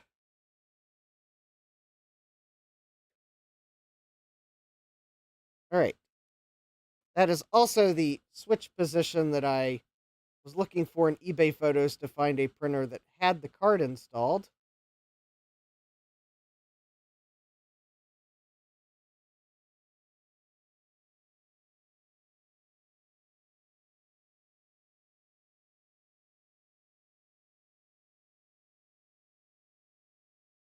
I guess you're turning the switch, off. Okay.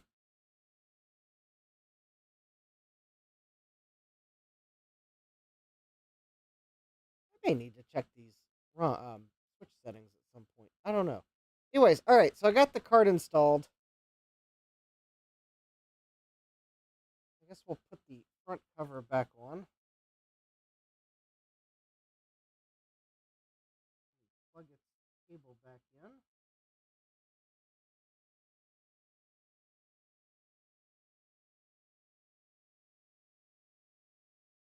This is the point of the stream where I think we're going to have to build something because I don't think you can plug a serial cable.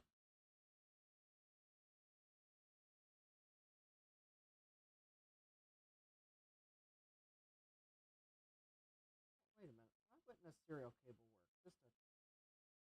Wait a minute. What am I thinking? Maybe I don't need to plug the.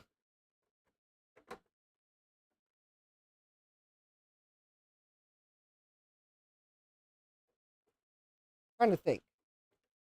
Do I need the actual adapter? Can I just plug a serial cable in? Because all the adapter is doing is using the serial protocol multi-drop. Yeah, I think I can test it without plugging the.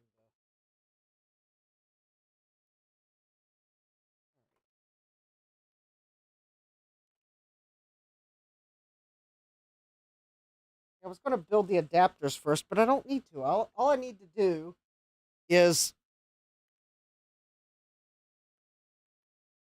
turn on AppleTalk, because I think Apple renamed it from LocalTalk to AppleTalk at some point. So if you see LocalTalk board or AppleTalk board, it's the same thing as far as I can tell.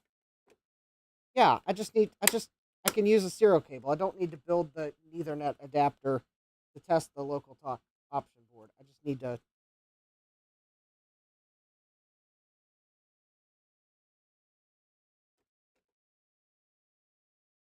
Yeah, I can just use the serial cable.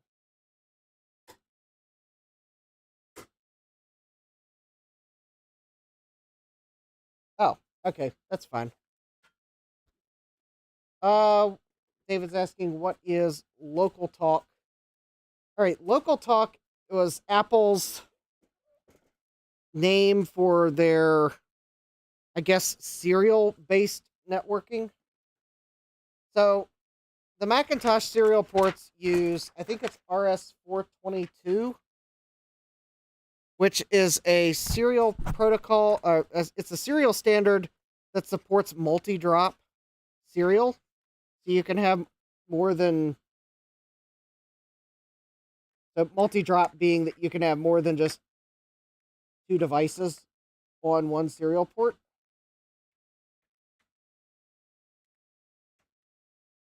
And I think LocalTalk is the name of the protocol that it uses on the to do the networking.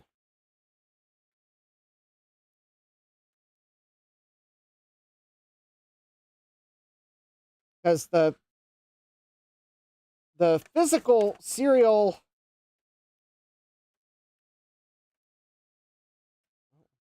Hold on, I'm having trouble lining up my printer paper. All right.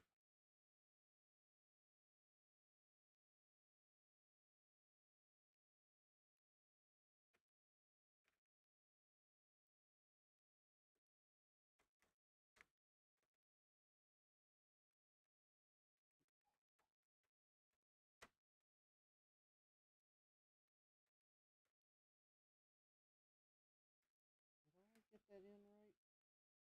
Oh yeah, I did. Okay. So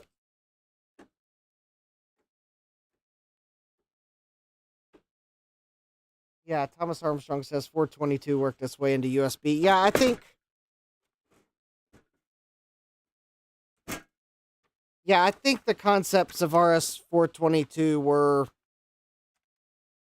definitely a driver of USB. But yeah, basically,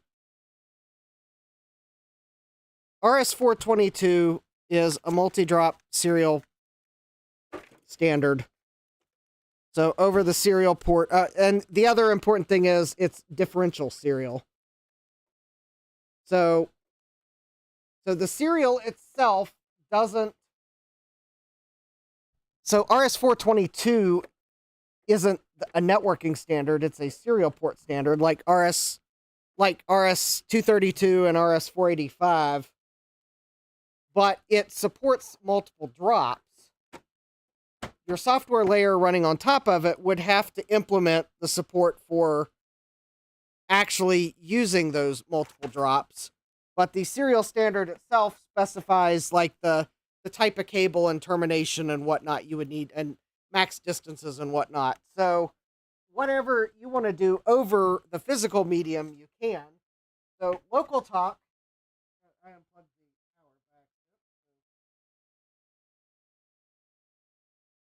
So LocalTalk is basically Apple's networking protocol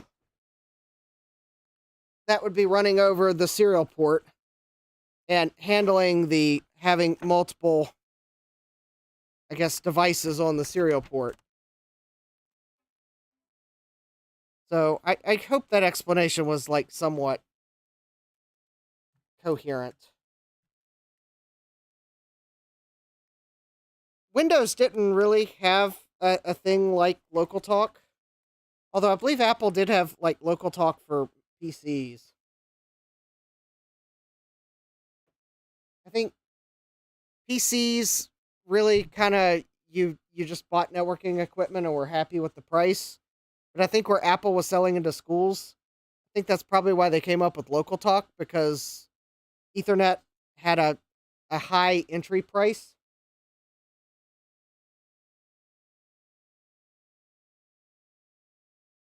So LocalTalk gave a lower cost method for networking like a small lab of computers together.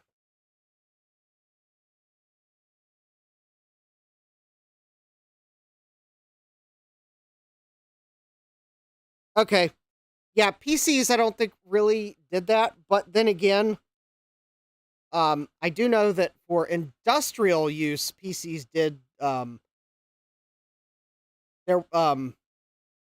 RS-485, I think, and RS-422 were used for industrial equipment. Oh, I can only read or print my document. Oh, what are we going to do? All right, so let's go to Chooser. All right, so let's see here. I'm going to have to. AppleTalk is active, and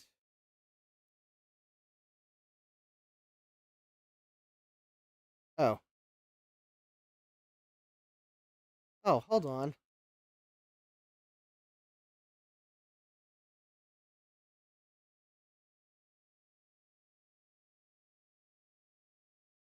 Hold on. I think I need to run the.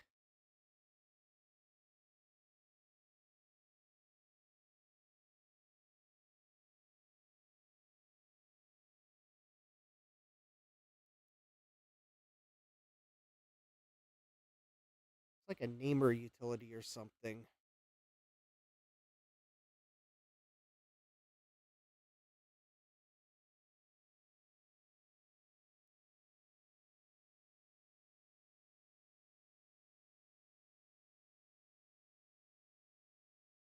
Is it under Chooser?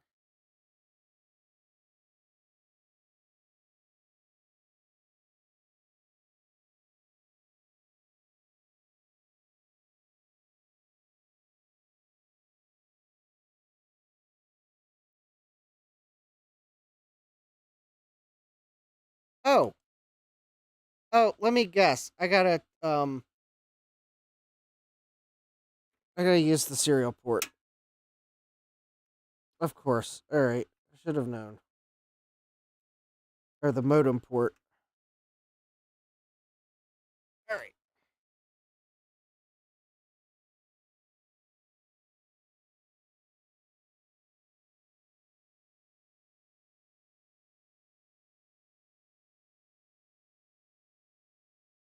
All right. So let me see here. I was reading that there should be like a namer utility.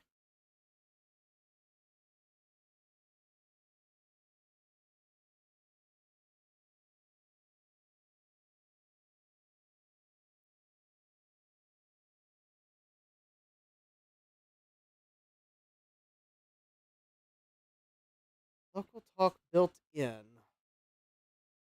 on the printer port. All right. This is where I'm going to struggle a bit, probably.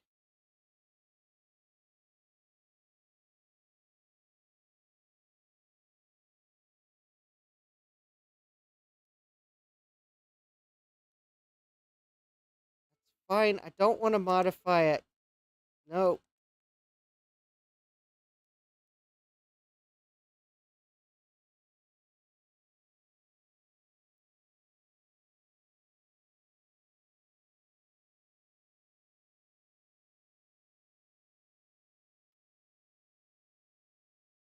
Bye bye, simple text. I never asked you if I could modify it. Oh. Oh. Well, that would be why. I had something laying on a key on the keyboard and didn't realize it.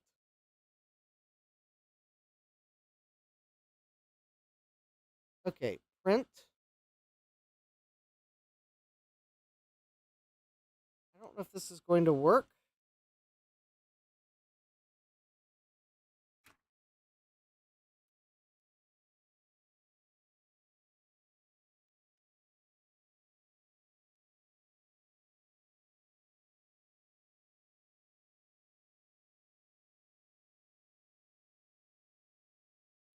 something tells me I'm missing a step here.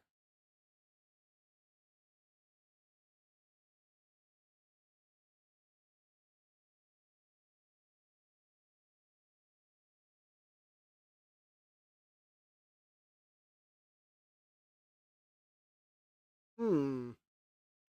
Something tells me that macOS thinks it's printing, but as you can hear, there is nothing happening. Ron's video happened to say what you have to do afterwards. No. No, his video only tells you how to install the card. It doesn't say anything about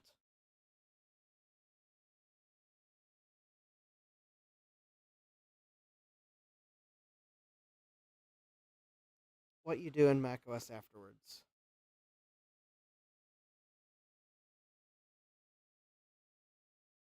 All right, let's see here. Nope, that's not what I want.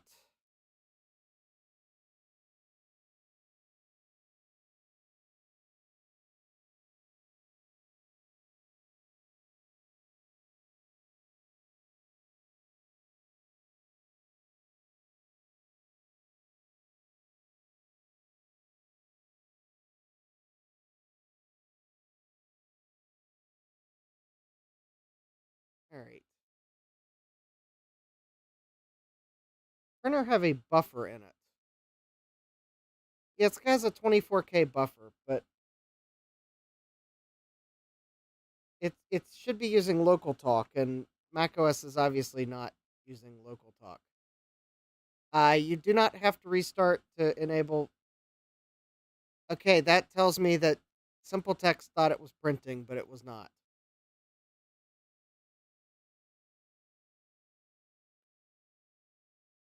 You do not have to restart to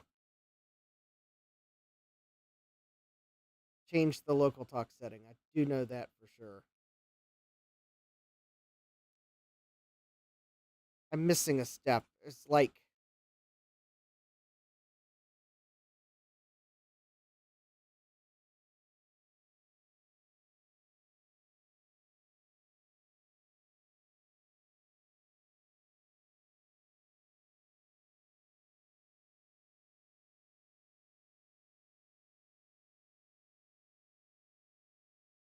okay. When LocalTalk is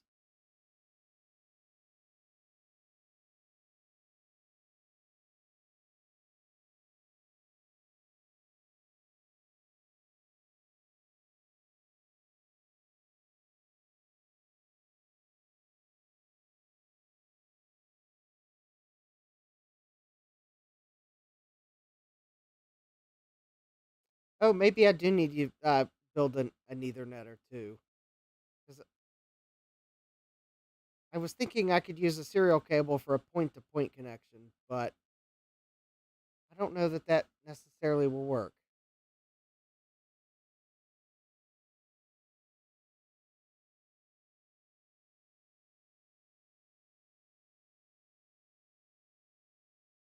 When a LocalTalk interface is used, it's connected to the printer port.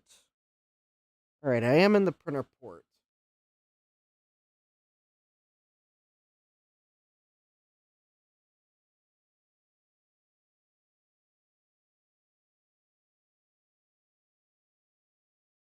All right.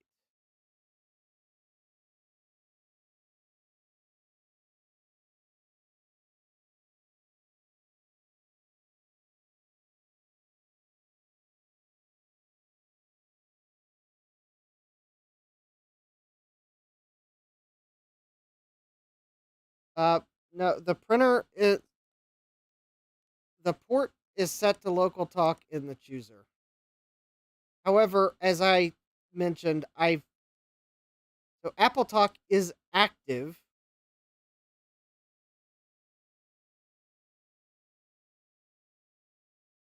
but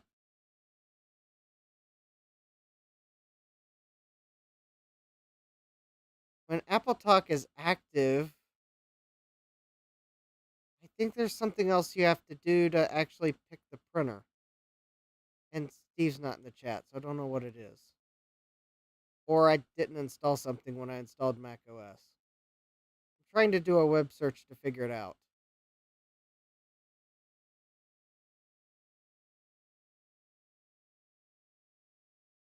Because in network, I see we have a LocalTalk.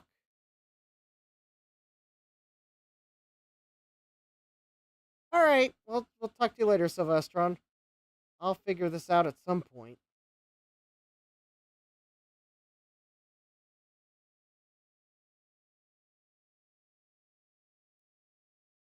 I mean, I was in the chooser. It's not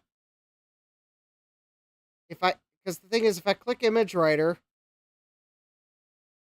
and I select a port,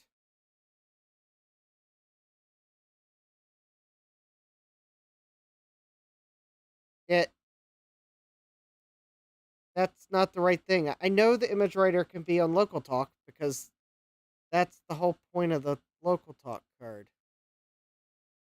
I think there's another step you have to do. I thought it was obvious. Obviously, it is not obvious.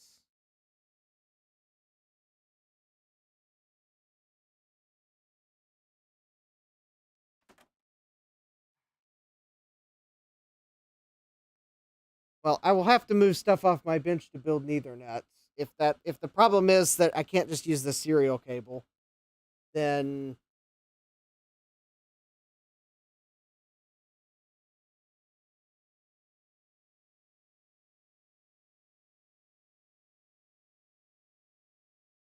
all right, let me see if I can find the manual for this LocalTalk card.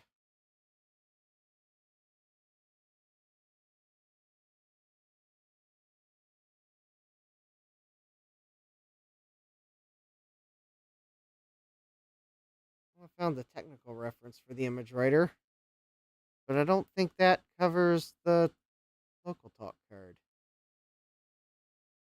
All right, let's see here.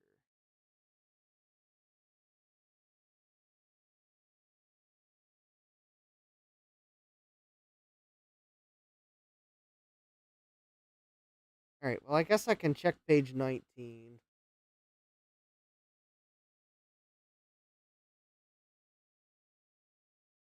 And page 131. All right.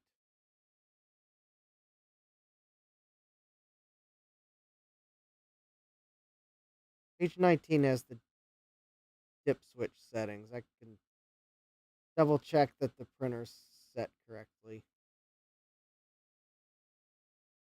All right.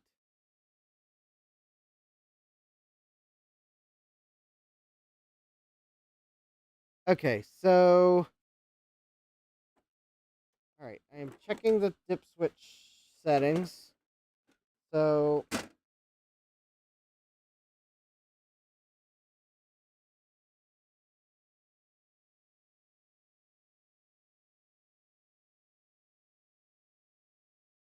oh, okay.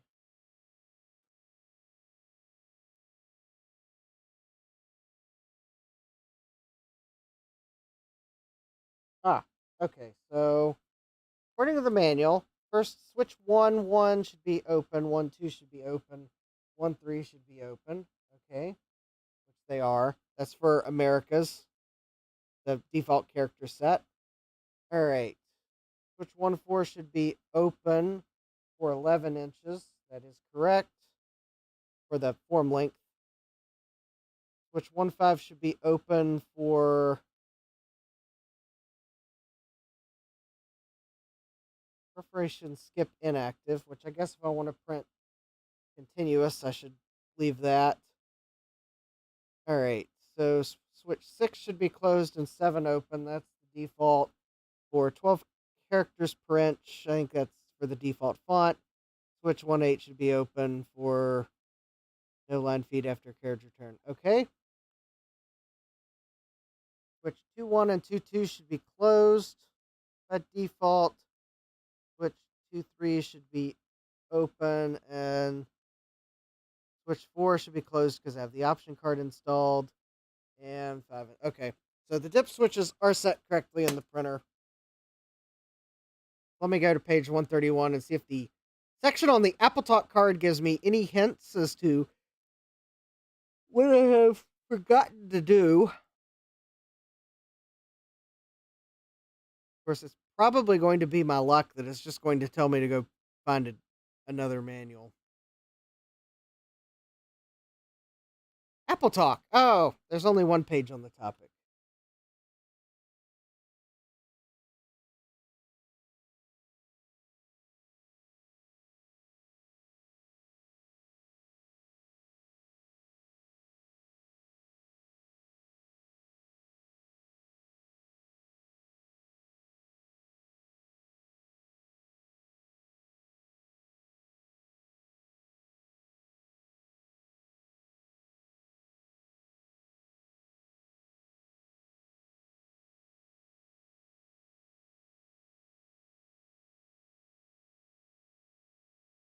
I need to see the ImageWriter II AppleTalk option user's manual. See, what did I tell you? It was going to tell me to use a different manual. Also, apparently, you cannot directly connect serial cable according to that manual. No, it's not the correct printer cable. That's like one of the two things I gathered from that manual. That is not the correct printer cable for use with LocalTalk. So we're going to have to build some Ethernets. And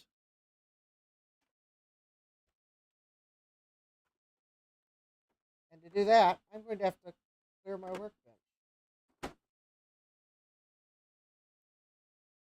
Oh, and hi Nelson, welcome. All right, so let's see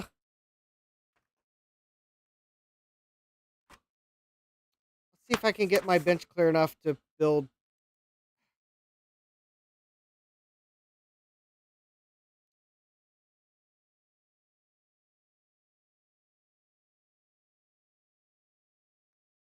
There we go. All right.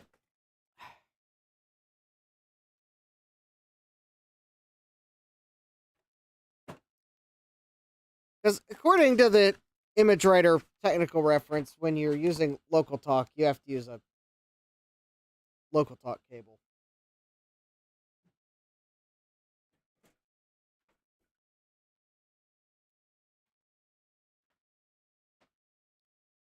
Which, quite honestly, I don't know exactly what's different between that and a serial cable for a point-to-point connection, but whatever.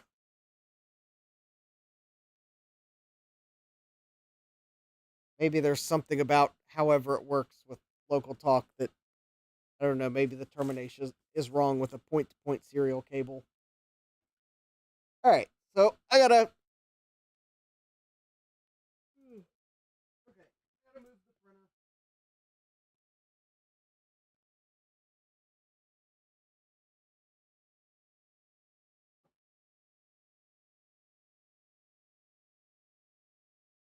And I gotta move the...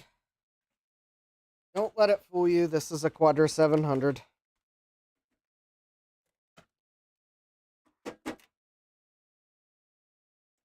It's just not a Quadra 700 case.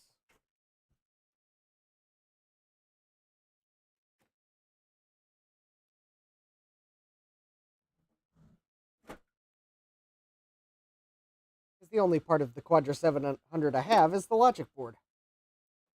I had to source a case myself.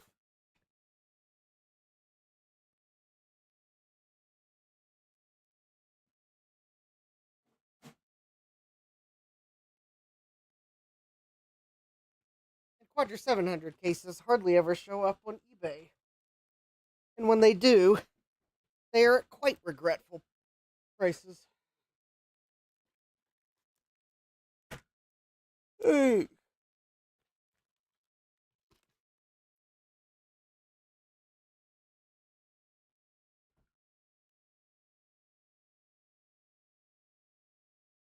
mean, I did almost...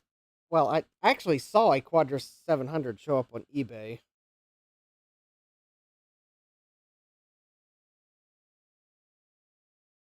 It also sold before I would have had a chance to buy it, so oh well. It was actually at a somewhat reasonable price.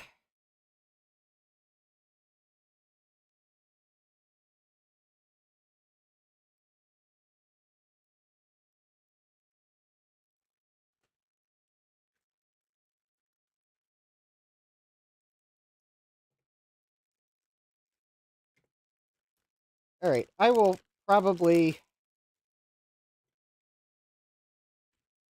dislike assembling these, but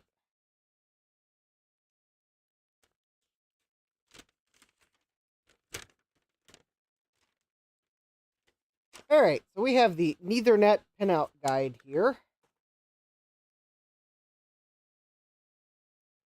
And the part I will probably dislike is trying to solder the wires into the connector and, to a lesser extent, the PCB. So the Ethernet is a product from Joe's Computer Museum. It's not Ethernet.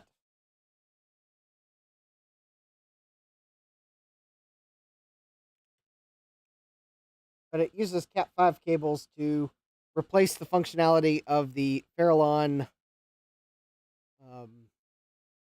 thingamajig phone net. So yeah, basically that's it. And I think the Ethernet is self-terminating. Or at least I hope it is, because I don't have terminators.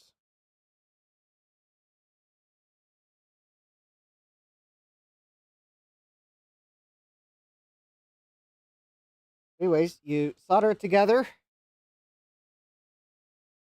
So I have to solder the two RJ45 connectors. I have to solder the wires into the DIN connector. And what to solder the wires on the PCB. And you can get these from Joe's Computer Museum.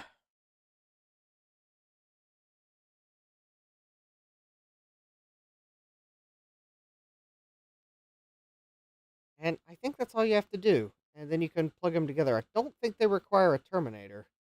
I'm going to his website to see.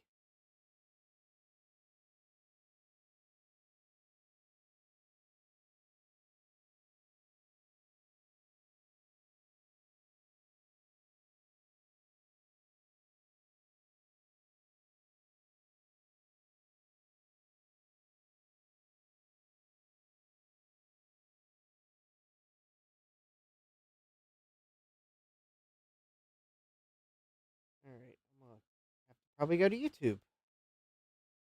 This website doesn't say you have to have terminators, but it also does not say that you don't have to have terminators.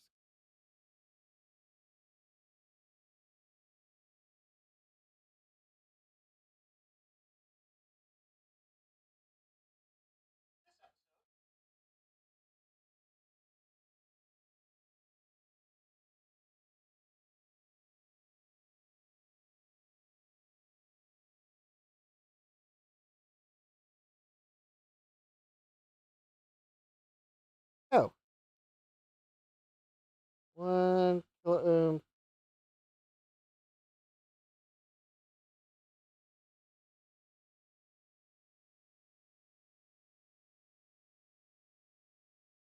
I'm looking at Joe's video on assembling these. Oh, the video where he breadboards it.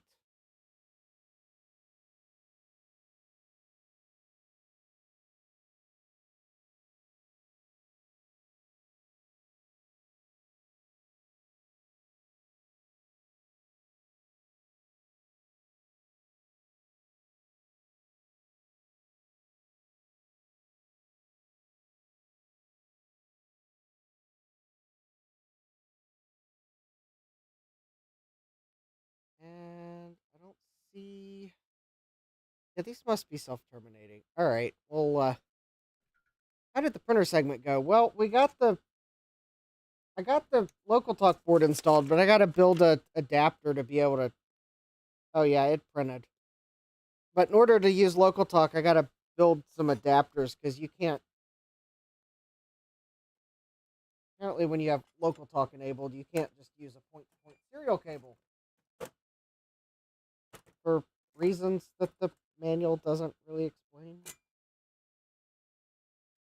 I don't know. All right. There we go. Eric says they do not require terminators like phone net connectors. All right. That must mean they're self-terminating then.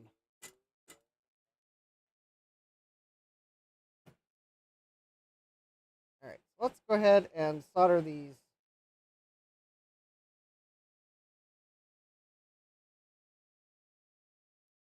RJ45 connectors on.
I'll touch those up in a moment.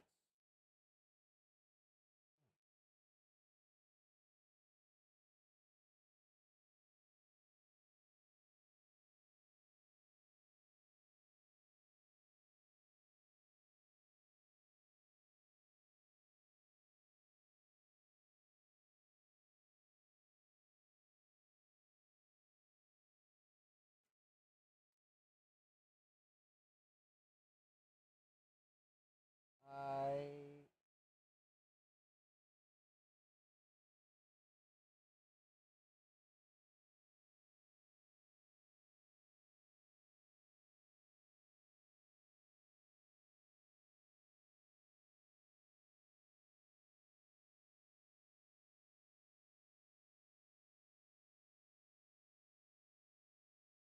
the solder still does not want to flow nicely, even with a generous amount of solder applied.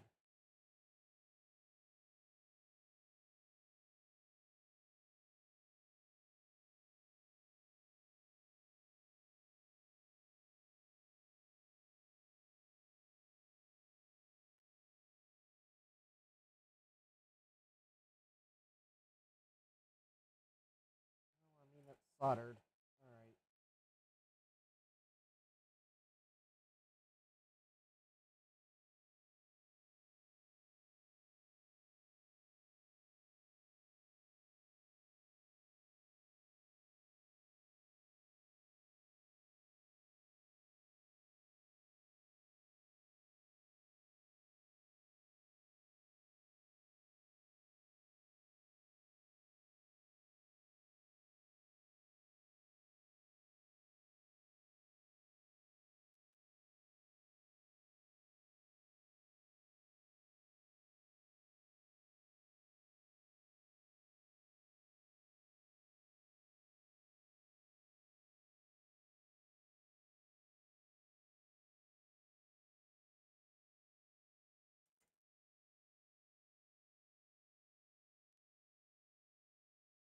You all are comparing my amounts of solder to Louis Rosman, and for the record, I don't buy my flux from him.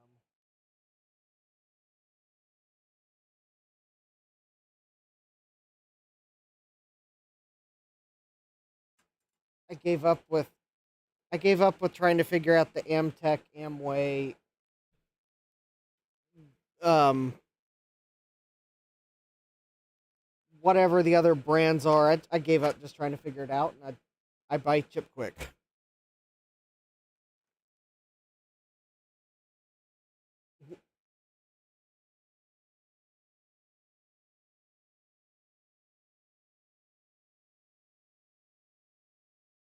Yes, the kit is from jcm-1.com. I don't know. I don't think there's any place else to get these kits.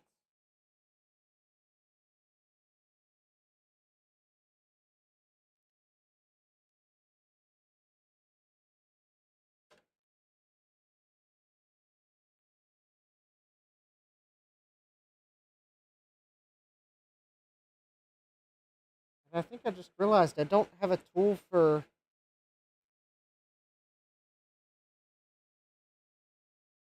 Well, I do have a tool for stripping the outer jacket off of those. I don't know where it is. Because I don't work in IT, so it's not like it's not like I have a cable stripper in a bag.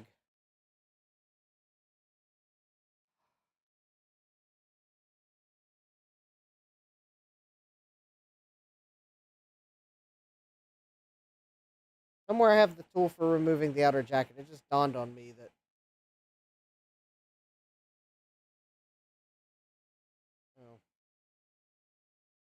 Oh. I'm building a Nethernet.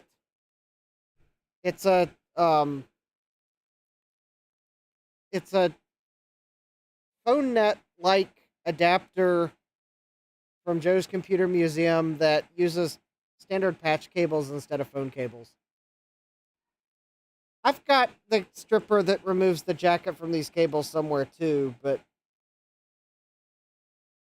I don't know where it is. It dawned on me just now that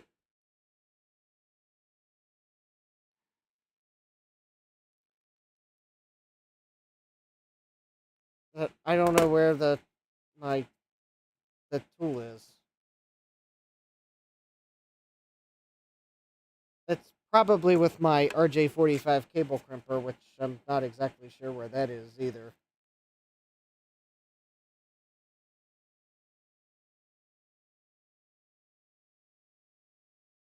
Again, I'm not in IT, so it's not like I use that tool all the time. Well, I'm not going to use my teeth because I don't want to have to go to the dentist.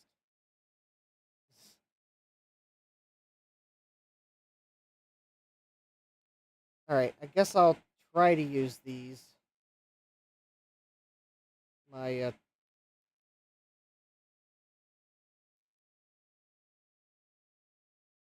don't like buying Harbor Freight tools when I know I have a better one in the house somewhere.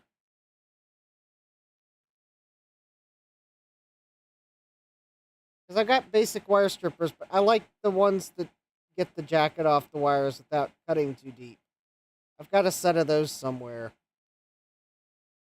Because you need those to make RJ45 cables. Again, this is I don't like to buy a second tool when I know I've got one, because then I'll inevitably find the first one.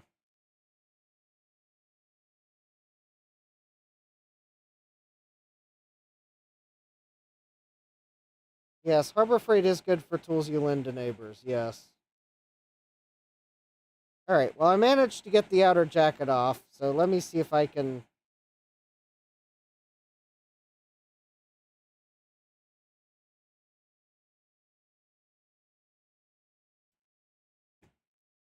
Alright, well I got the outer jacket off of that one. Now I gotta try to figure out how you get the plastic... Oh, there we go.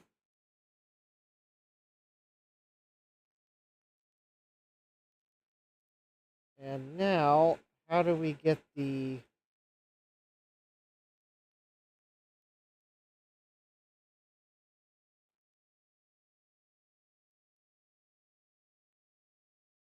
Okay, this is quite the complex connector.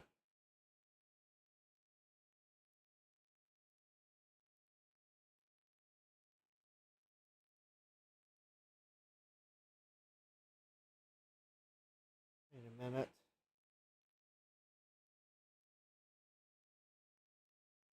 Yeah, Jesse says you can do it with the right scissors too in a pinch, but if you don't do this every day, it's high risk. Yeah, I don't do it every day. I'm not in IT. If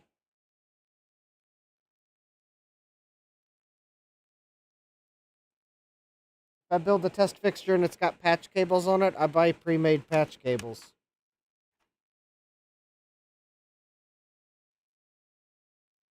Now I'm stumped at how you're supposed to solder the...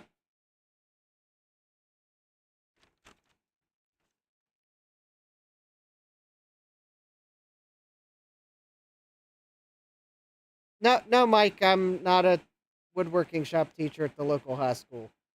I'm a test engineer. I'm a test engineer for a industrial controls company.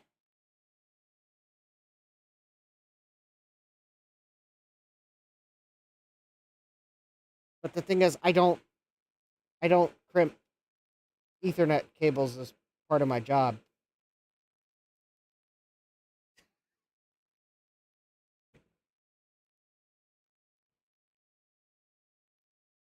I also do not see how in the world you're supposed to solder these connectors because there's.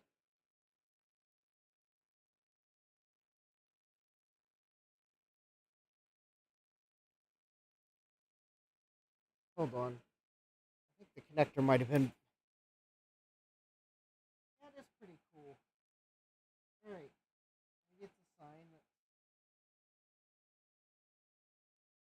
Hold on. I'm trying to look at the pins of this connector. I don't know why I can't see anything in the microscope.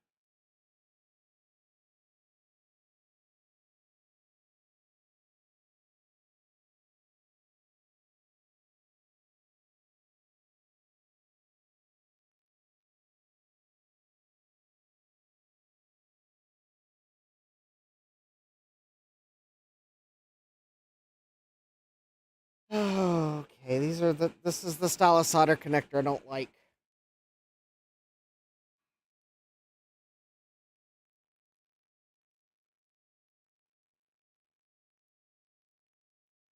The reason why I was having trouble finding where the solder cup was in this pin connector is because it's not a solder cup style.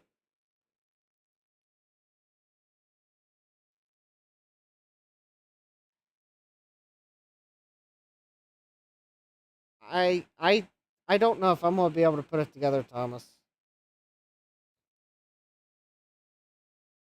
Telling me not to melt the connector is a tall order, because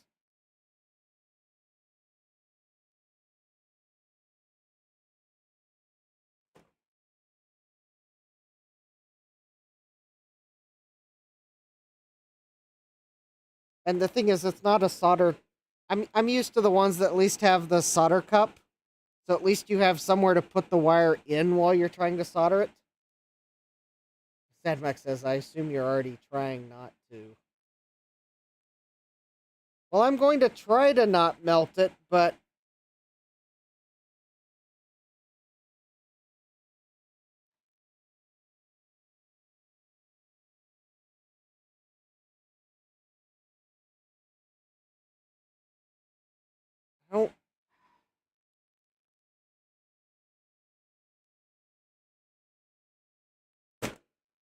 I don't really have a good way to hold the connector. That's the problem.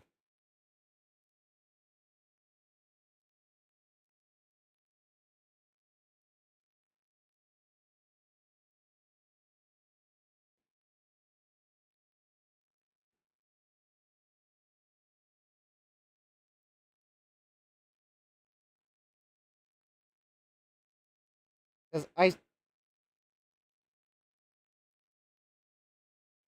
that is going to totally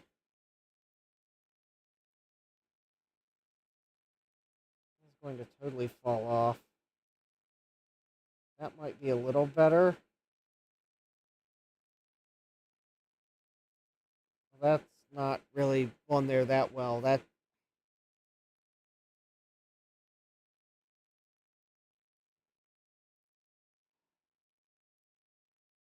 Okay, this is just asking for me to put this together backwards. Alright. Okay, let's give this a try. Okay, I only have to solder 6 wires. Only 6 wires.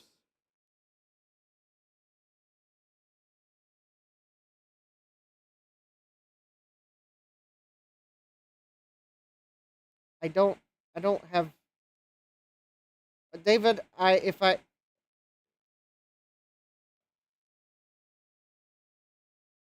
might have a pair of vice grips somewhere in the house.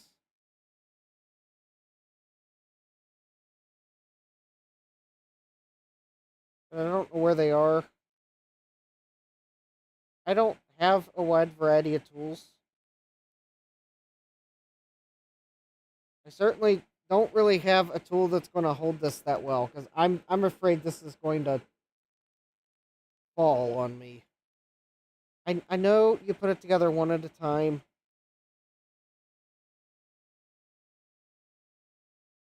Now's the part of the live stream where I lament every tool I don't own, because not everyone is a big YouTuber with a big tool budget.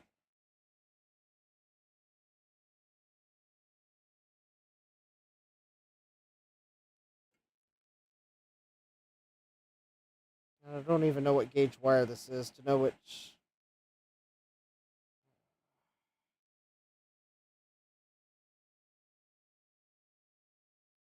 Well, I would like to say that I've got this, but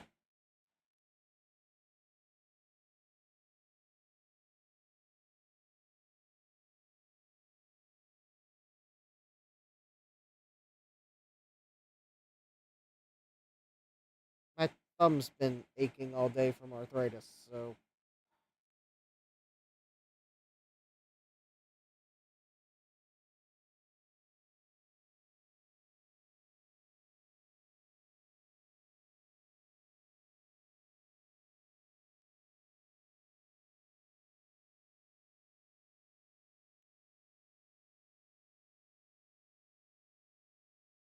Oh, that was the wrong gauge wire.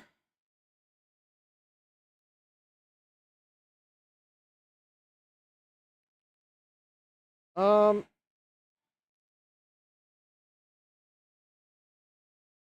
I don't have the right. I can't.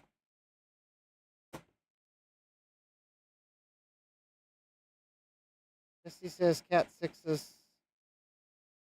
Well, this is not a. I don't think this is a. Um, this is not a Cat 6 or a Cat 5e cable. I don't know what this is. But I just tried to strip it and I ended up cutting it.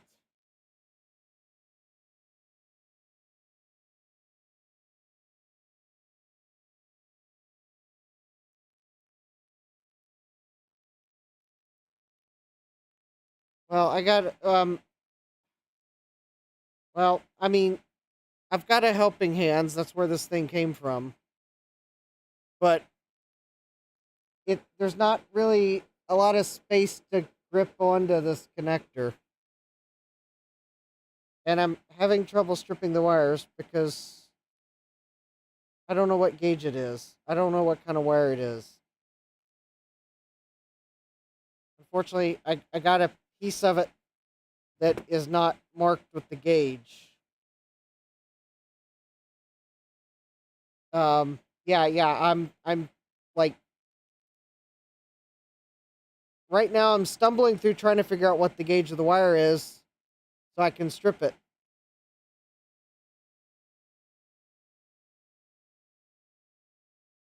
Oh, all right. It's not 22 gauge. Um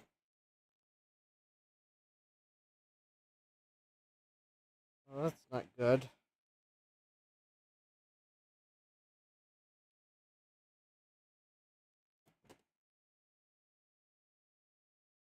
I, I can't drink coffee at 10:41 p.m.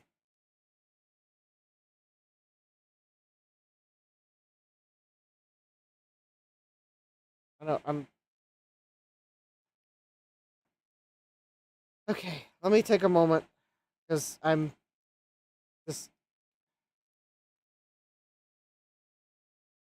I know. I mean, it looks like bell wire too, but I don't know what gauge wire. I don't know what gauge bell wire is. I don't. And in trying to strip this wire, I'm actually pulling the wires through the jacket, so that's not cool.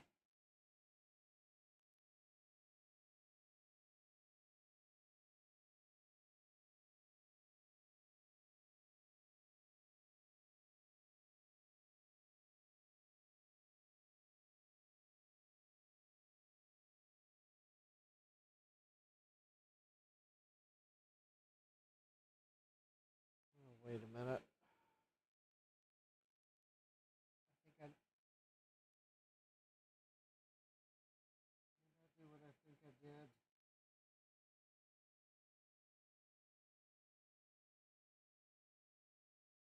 Oh wow, I mixed the.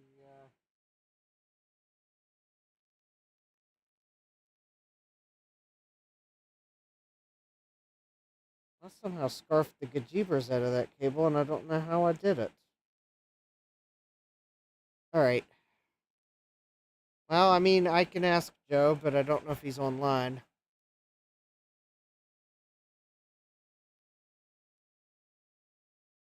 All right, let's see if I.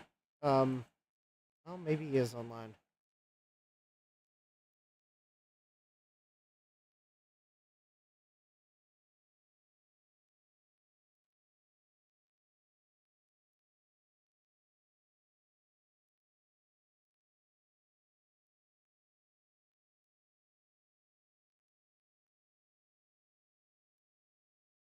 All right, let's see what Joe comes back with, because yes, I'm frustrated. My thumb hurts. I'm trying not to let my thumb hurting get to me, but it is at the moment.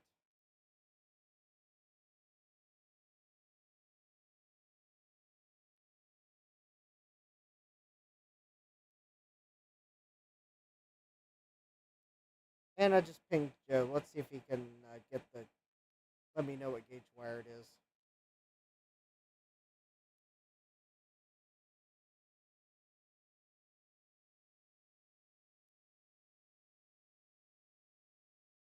All right, we'll take a short break because I've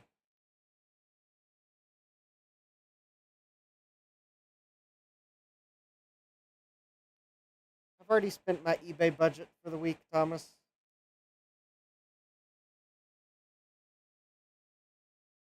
Because I bought something on eBay last night that was rather expensive. Joe says it's 22 gauge.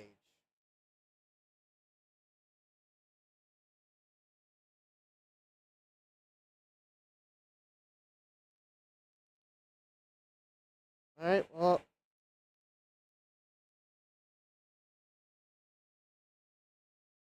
okay, let me.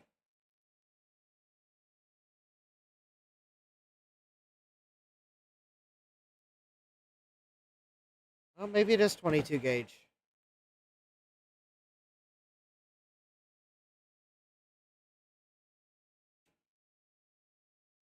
Okay, let's try again. All right, so I damaged wires somehow on the red. Oh, probably. Oh, probably stripping the outer jacket off.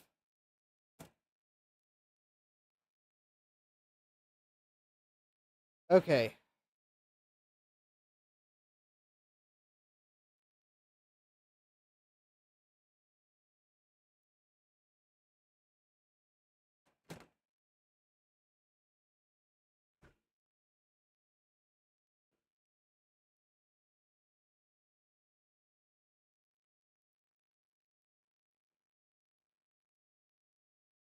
All right, let's try this again. I know I can get easily frustrated some nights, especially when I'm already aching.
it got like really warm today, so I think my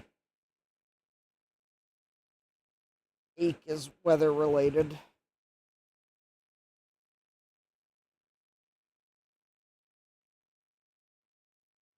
Of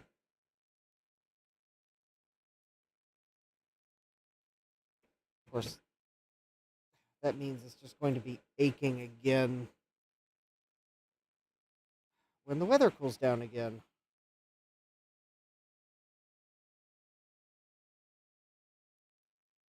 All right.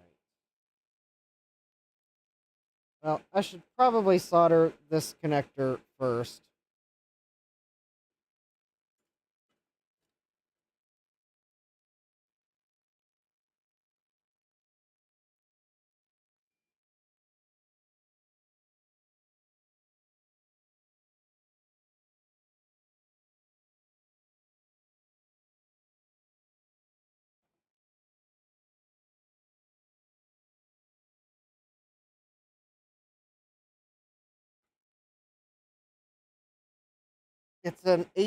It's an 8-pin mini DIN.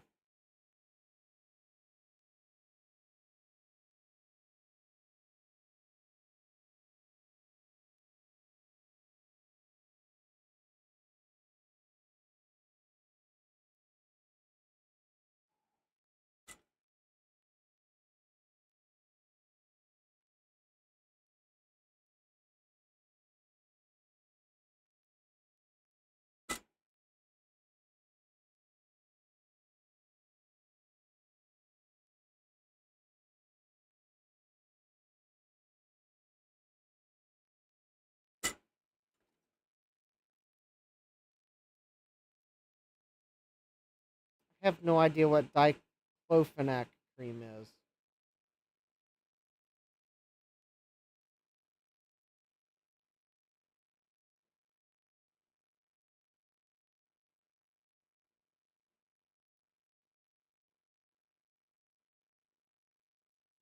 Might have to try it.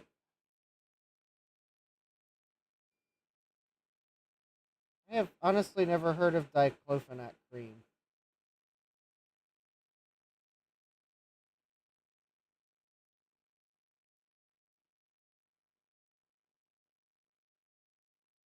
I'll take a look.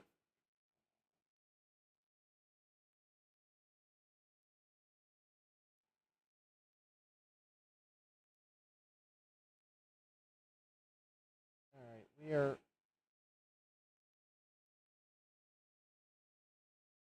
Oh, pre-tinning this connector is going so well.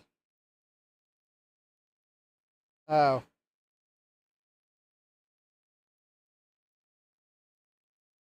Voltaren. I'll take a look for that. All right. I don't know how I am not sure how well I'm going to be able to solder these because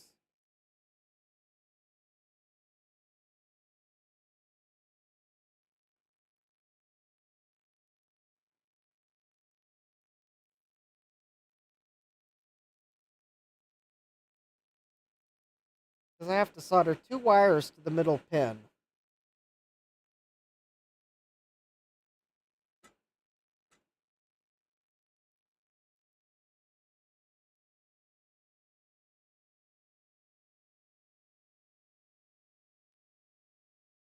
Hard to relax when you feel like you have the whole internet watching you.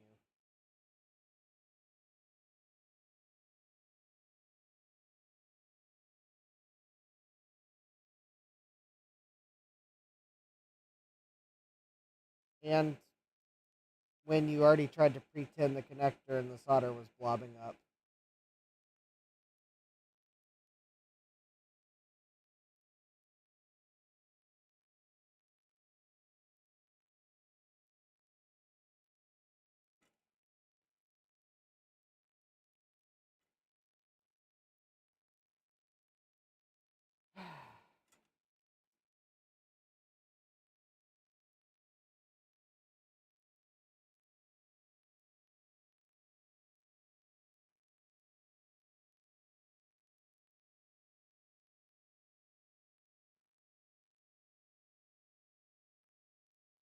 This is kind of one of those assembly processes where it would be nice if there was like maybe a helpful hint of like, here's a way to do this with the minimum of frustration. And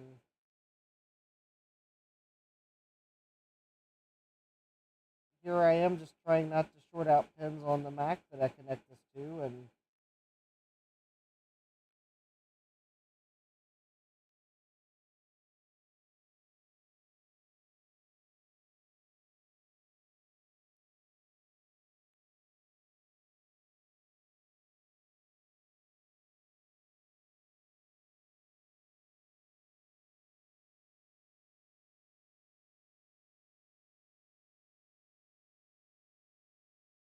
honestly, if I'd really realized how small these DIN connectors were, I would have probably just bought the thing pre-assembled.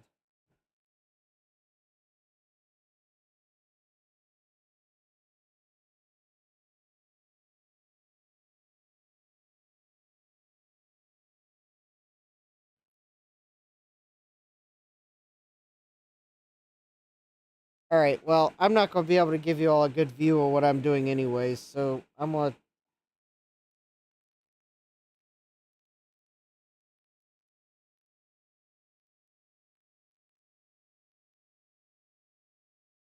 still not sure how I'm going to solder this.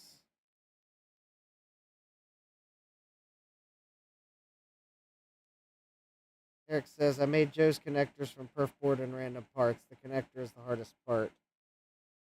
I know, and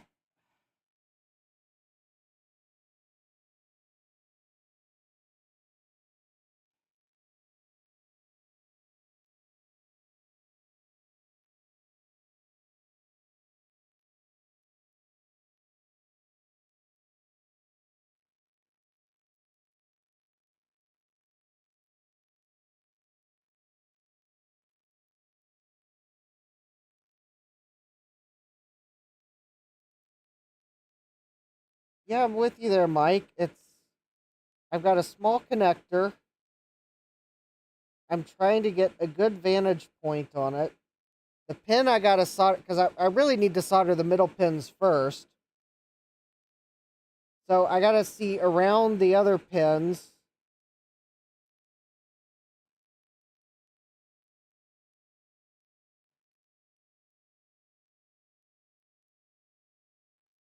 I'm like,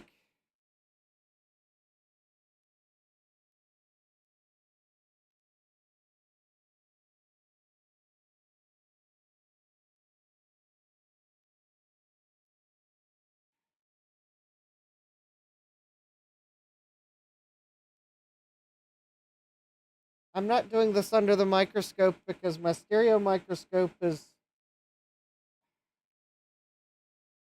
honestly, my stereo microscope is not helpful. It it it it just gets in the way.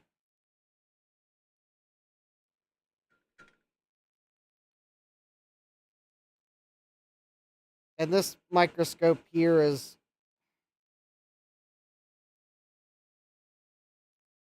so hard to position, and I basically have to look at the computer screen.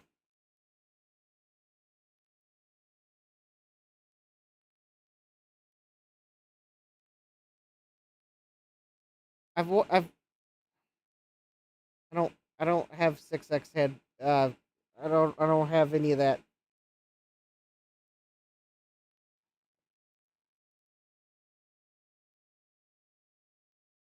I mean, maybe as I get older, I should get one of those, but I don't have one of those. Again, it's every tool I don't have gets piled up on a list, and occasionally I get to buy one.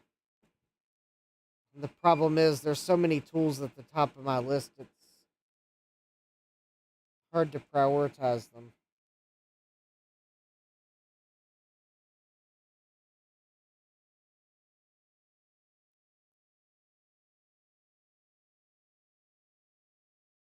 I don't have a what I don't know.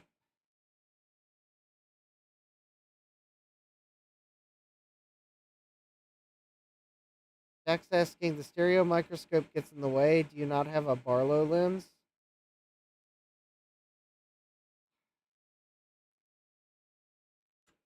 Well, considering I'm having trouble remembering what the Barlow lens is.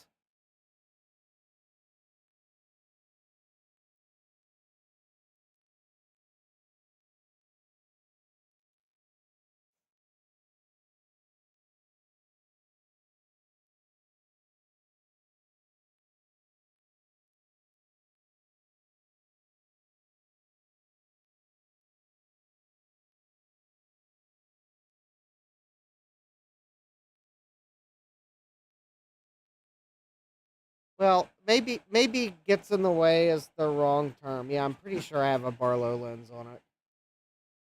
Probably not the right one though. This is what I get for like trying to buy a cheaper brand of stereo microscope than the Amscope, and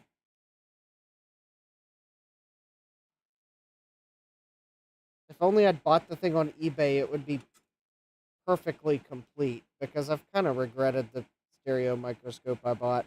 I should have just bought the Amscope. Because quite honestly, I'm not sure it really came with a useful Barlow lens. It doesn't take the same parts as Amscopes. The camera attachment on it is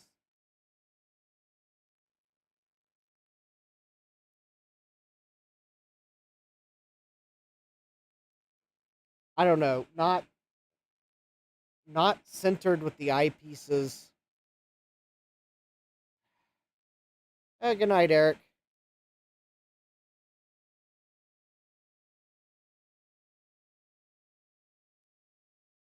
I'm trying, David. I'm trying. I am just I am honestly.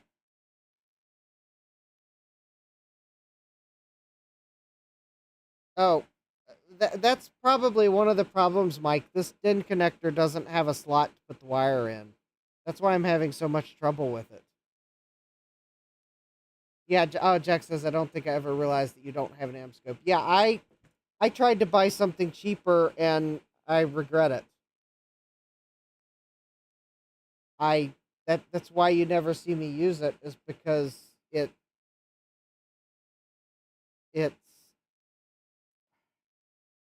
it gets in the way more than it helps me, because it's like it wasn't exactly cheap, but it's like there are so many ways it falls short of an actual Amscope that actually I just think I realized that the oh,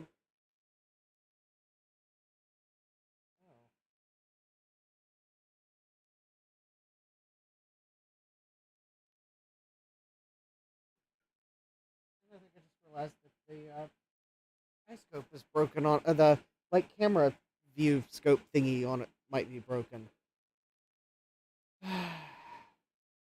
Yeah, it's an 8-pin DIN connector, and there's no there's no notch to put the wire in. That's why I'm having so much trouble with it. I'm, I might I might need to buy a different connector,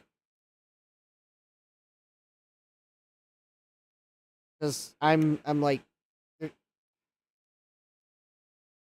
this. Okay, so I did tin it to try to solder it, but as far as I can tell, and I'm trying to get the pluggable microscope to cooperate. As far as I can tell, this is the side that you're supposed to solder, because the pins look too big to actually put in a socket.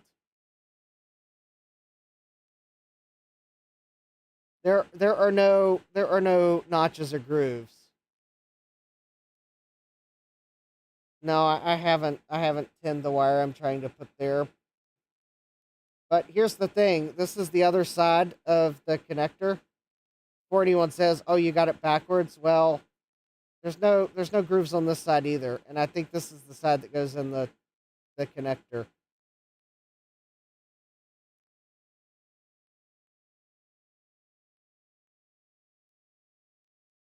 Or, well,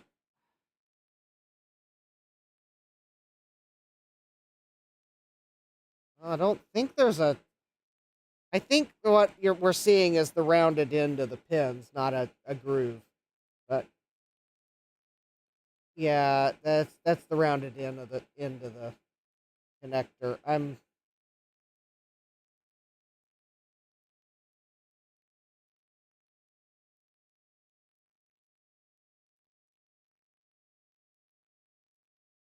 Yeah, there's no groove there. But no, I didn't tin the wires. Every time I tin wires, it turns into a disaster. But I probably should tin the wires. But there's no groove to put the wire in, so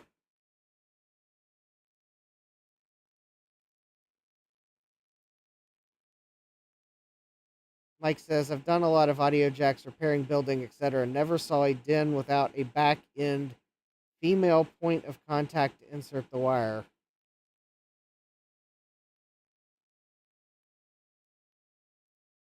Yeah,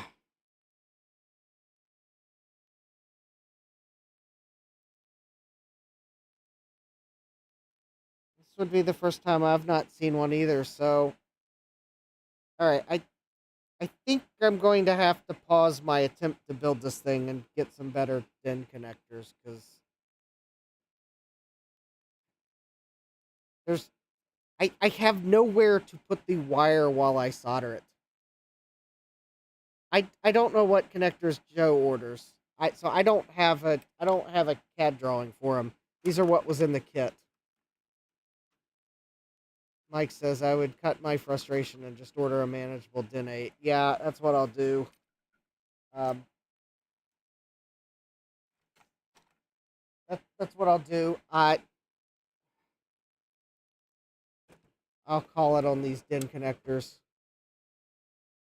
Jeremy says perhaps this one is either malformed or is a wire wrap and solder.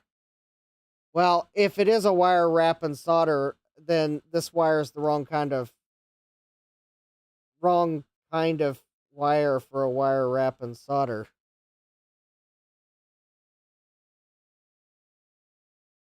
Well, a good night's rest isn't going to fix the fact that there's no groove to.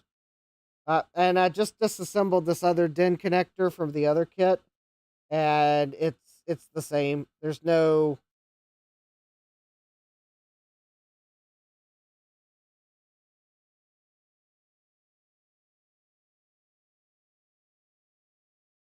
notch.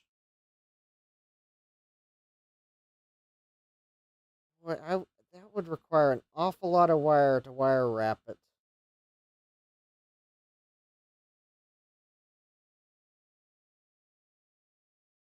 I'll. All right. Let me go.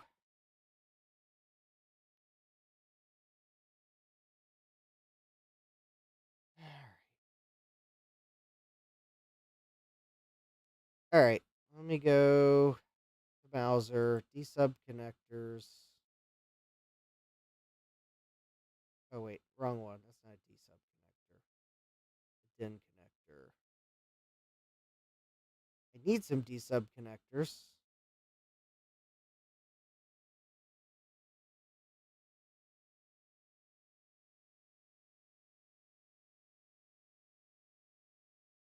Circular connectors, I believe is where they catalog it. Circular DIN connectors.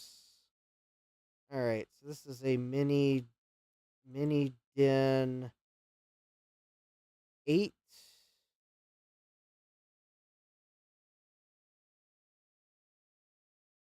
Termination style. All right. Wait, that doesn't look right. Oh, I think that's because I want to plug.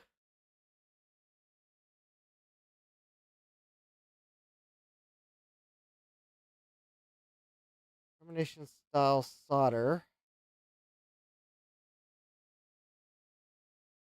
Well, Mauser has one.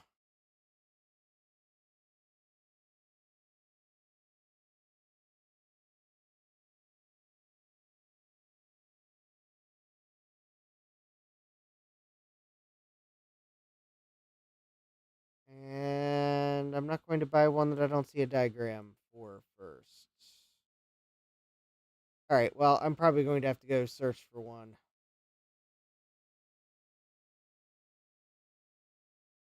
Yeah, Mike says, I know we're all a bit determined and sometimes stubborn and whatnot, but sometimes you have to go outside the box to go forward. Yeah, and I really wanted to put these together because...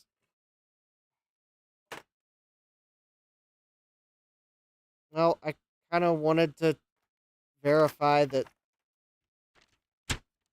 parts of my exhibit would work, but I guess I have a consolation prize we can work on while I try to get some better DIN connectors. All right. Let me put these parts away. All right. Well, so I'll shelve the Ethernets until I can get some DIN connectors. It's going to have to join the list of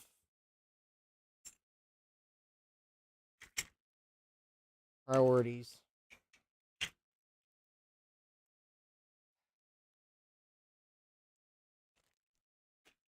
Kind of making me think that, I don't know, I was tempted to just buy some PhoneNet connectors and be done with it, but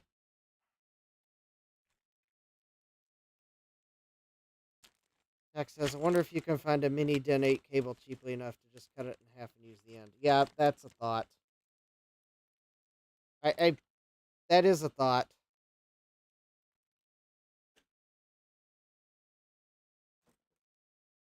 Okay, well, I guess, all right, the Ethernet will have to wait. All right.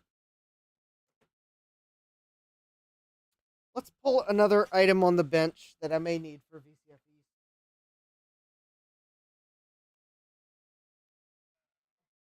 I doubt we'll get as far with it, but...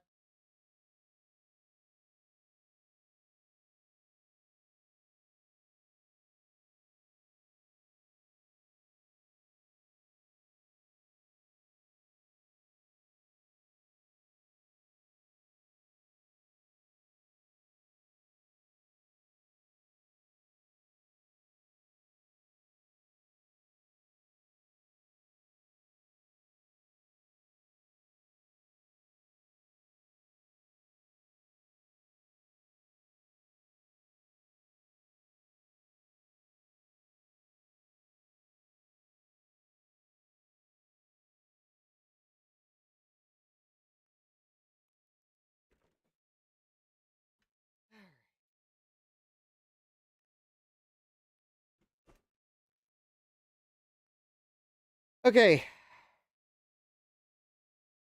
We have a Color Style Writer 2400. And I have no idea if it works or not. And I thought I would just start by plugging the thing into power and seeing what it does. Oh, well, that's interesting. Why do I have a StyleWriter power adapter?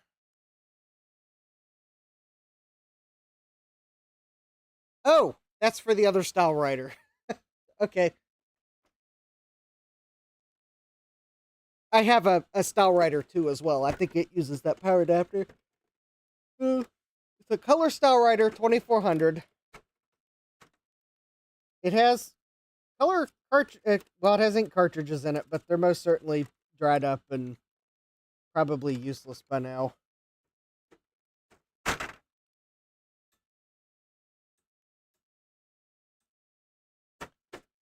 I don't even know if the thing will turn on.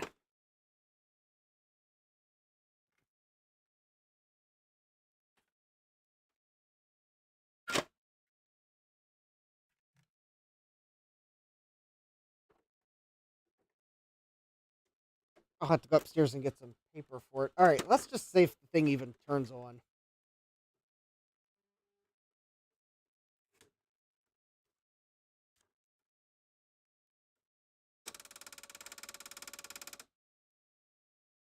Oh.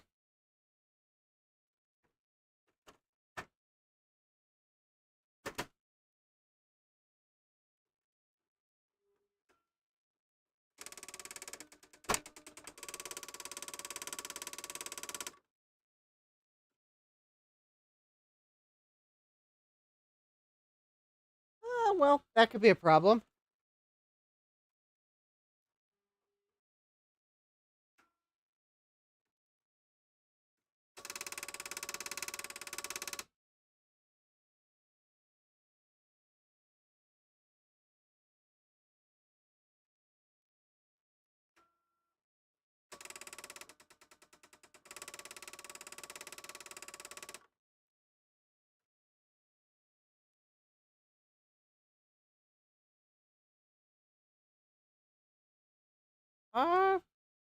I don't know if my filters are filtering it out, but this thing is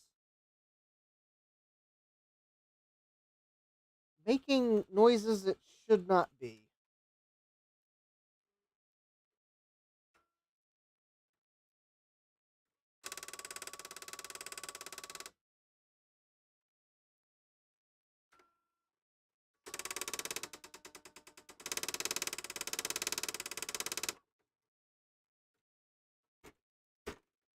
I don't know how.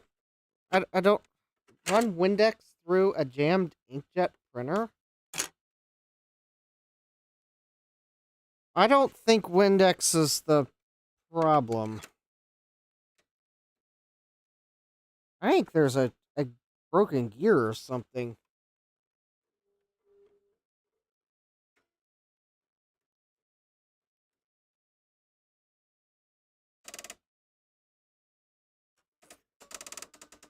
Because the paper thing is broken. Yeah, it thinks there's a jam.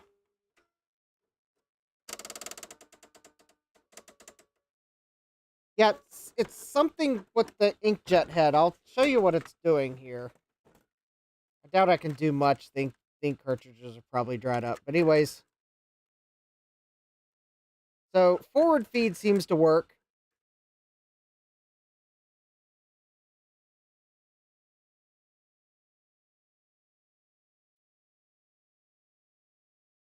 Well, that's weird.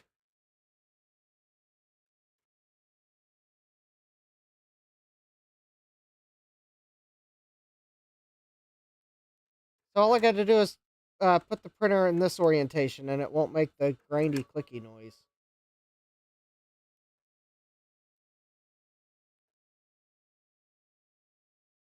Well, that's certainly weird. Oh.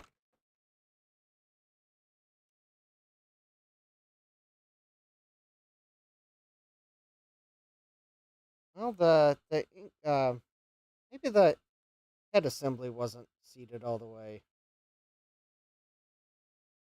Ugh. Well, I can't say that the pins on it look that great.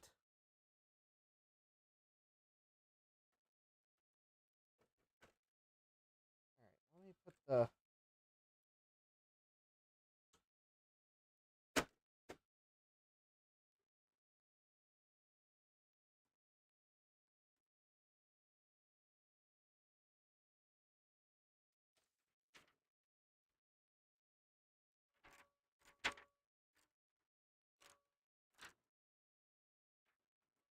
Okay, whatever was...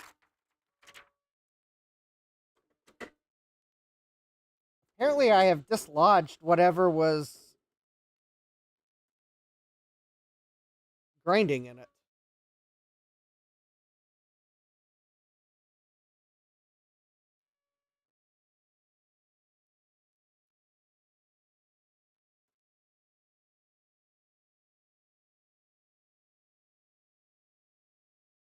Mike says, I had that printer and that's a bad sound.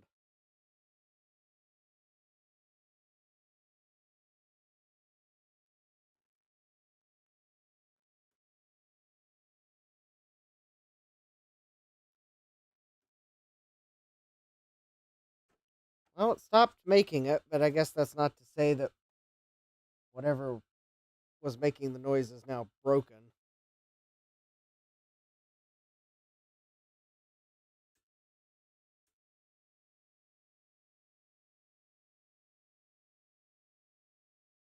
Well, I guess we could bring the Quadra back and see what happens if we try to print. I quite honestly don't expect it's going to print anything, because I suspect the ink cartridges are long since dried up.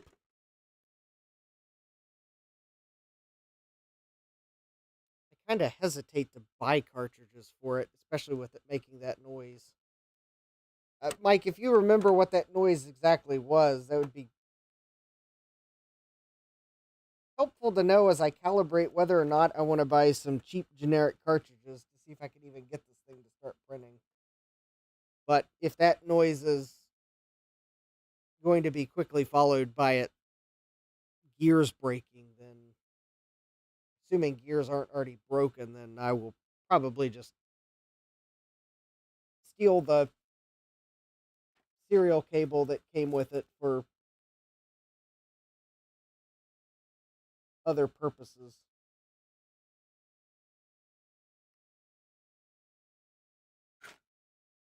It's a StyleWriter 2400. So it's going to use the BCI 21 cartridges.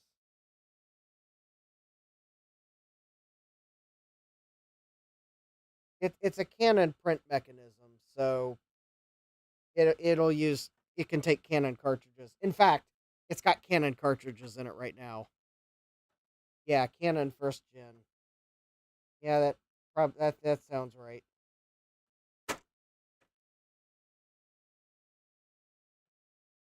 I also have a StyleWriter II, which is also a Canon engine. I think it just takes the BCO2 cartridge. Of course, it's black and white. I don't know if you can still get those, though.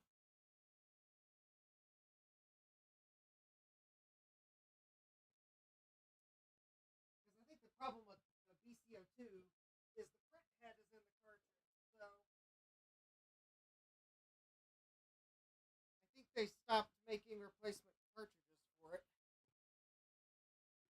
Partly because they probably, the supply of cartridges to refill probably is very low for the BCO2s. But for these, they're just the oh, the print head can be cleaned with Windex. Okay.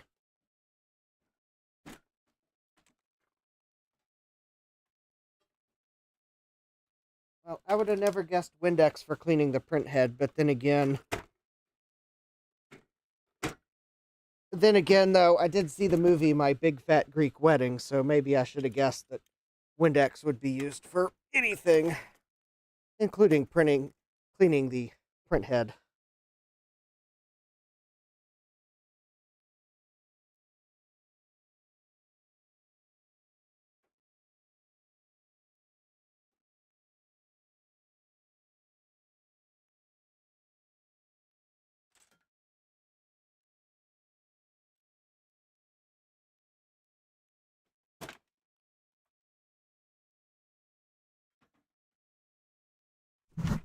Put paper towel under the print head and spray Windex in. Ink has a bad habit of drying in the nozzles. Well, it probably has dried in the nozzles. It had a slight, interestingly enough, it had a slight vinegary smell to it as it was trying to clean the print heads, which was kind of concerning.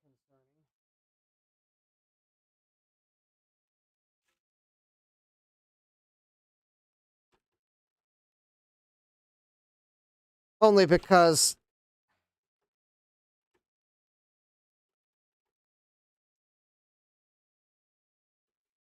that could have been the smell of something breaking down in the printer. Of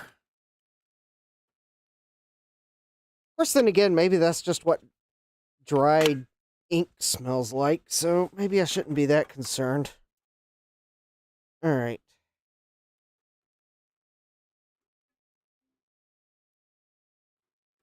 David says Windex is mostly ammonia, so that makes sense. Well, that's if you buy the Windex with ammonia in it.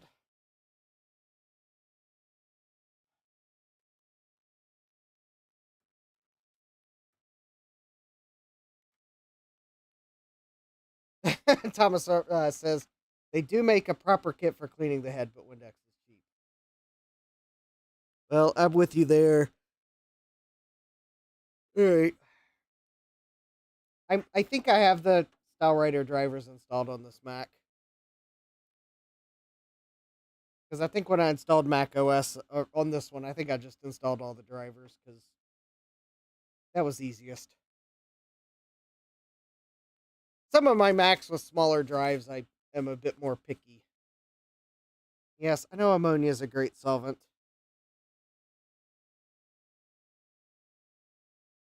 Although I'm still going to, there's a grunge that was on the floor under the old refrigerator in my kitchen. I'm going to have to take a couple more passes with the floor cleaner that I was recommended once, which definitely has ammonia in it.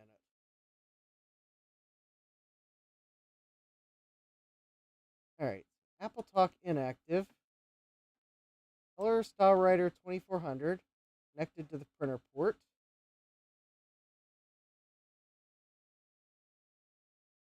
Ooh, I can keep a log of printer usage. How about let's not and say we did. All right. I've changed my current printer.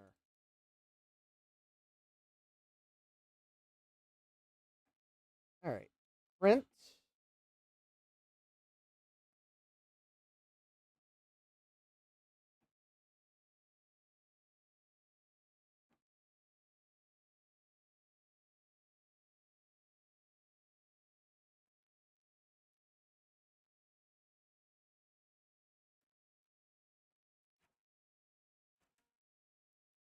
All right. Well, it's feeding paper.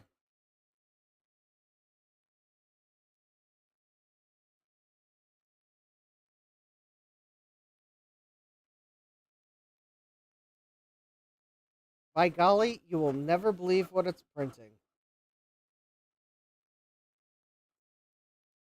You will never believe what it's printing.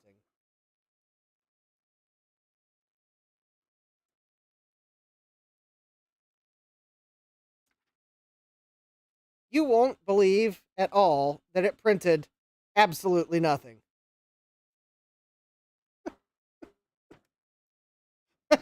There is not one bit of ink. Although there's some dust that came out of the printer as that fed through. Yeah, there is not one bit of ink.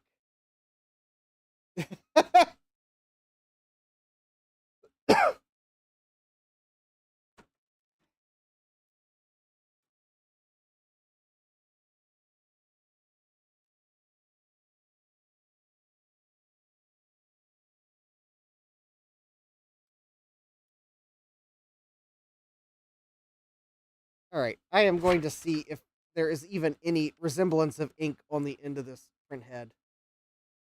Oh, actually, there is.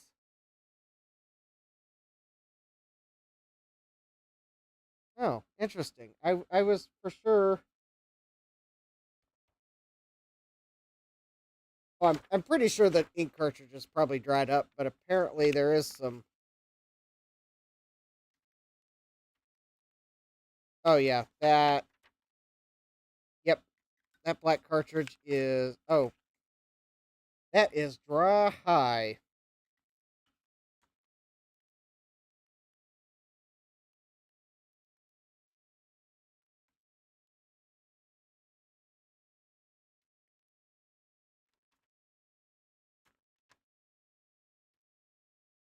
And I think the color. Yeah, I'm going. Okay, yep. So I'm gonna need to clean the print head with Windex, but I'm also going to need to get some ink cartridges because I'm pretty sure those ink cartridges are all dried up. Well, it does seem to be a good printer, although I am a bit concerned about the grinding noises it was making when I first pulled it out. I guess it. I mean, it might be worth the.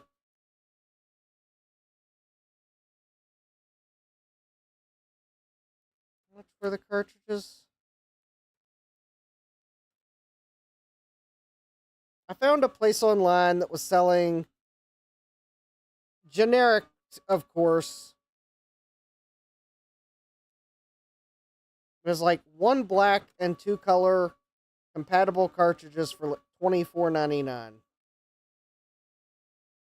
And if I looked a little bit harder, I might be able to find them cheaper, but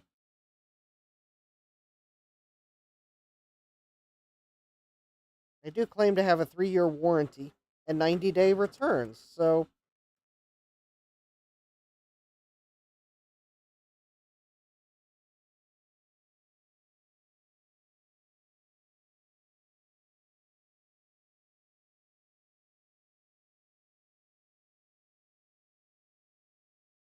Thomas says, get the Amazon Prime stuff. If it does not work, send it back. I searched Amazon.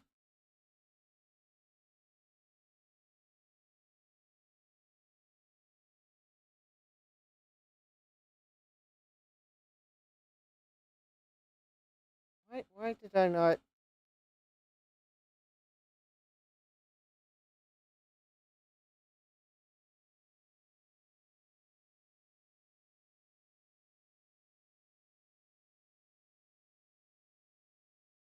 Oh yeah, that's why I was not watching Amazon. For sellers, one that claims they have Canon brand ink for a way too low price, but it's not Amazon being the seller. Here's another place claims it's Canon brand. Not sure I believe that one bit. Oh, here we go. Here's a company that's actually selling generic cartridges, and they're shipping and selling them themselves. Rather wanted ones that Amazon shipped because then I could return them to Amazon.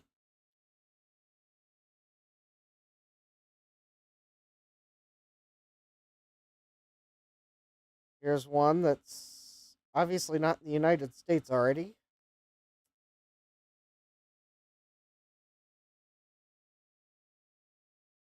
Oh, here's one that's a 5-pack black, 5-pack color for like $16.99 plus $10.29 shipping. That one actually might not be too bad. All right, well, I'll watch that one because at least it's not a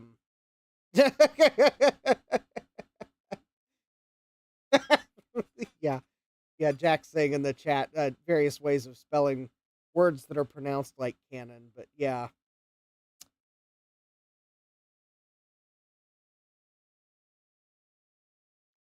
Yeah, I'm not buying the ink from a seller that's making the listing look like it is genuine canon when I mean, I guess it could be genuine canon if it's new old stock because I don't think Canon's made these cartridges in a while, but do I really want to buy something that could just be a blatant ripoff? Ooh, here's someone selling a refill kit for those cartridges. Ooh, then I can make a Oh, never mind. Nope, that's for a different printer altogether. Yes, I guess Canon's made so many ink cartridges now. They've started recycling cartridge numbers, but giving them a slightly different prefix. So yeah, there's the BCI 21, which is the old cartridge, but then they have a GI 21, which is for one of their mega ink tank printers. Yeah. Hopefully I won't fall for that trick. All right, so it looks like I might be able to get some inkjet cartridges and clean the print head with some Windex. David's Jack says, at least that's trying, unlike all the Chinese Amazon brands. Um, yeah, the unpronounceable names, the Mavabui, Mababui. I just assumed that Auto Incorrect did them an injustice when they tried to name it maybe Printer Ink. Because, with all the brands out there, someone at some point is going to have to name their company maybe. Yeah, maybe it's Printer Ink. Maybe it's dog food. We don't know. You'll have to just take a chance. Oh, that's cool. The printer shut itself off after some inactivity.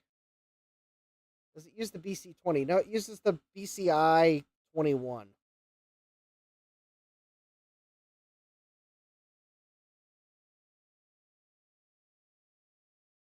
There's a couple candidates here on Amazon. And they're cheap enough that I'll take the gamble.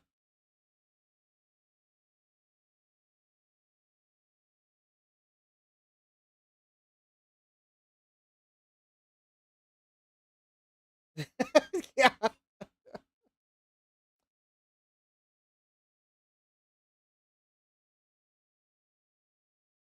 course, I'm also trying to, I've been watching a LocalTalk module for this printer.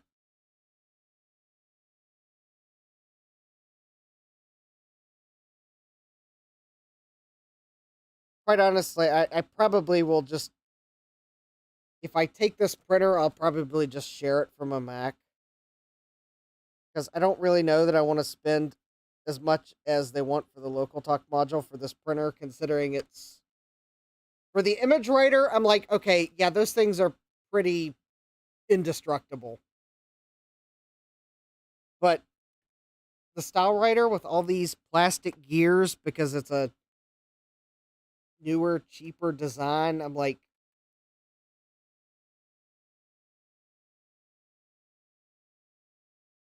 yeah, I could always sell the spares on Facebook.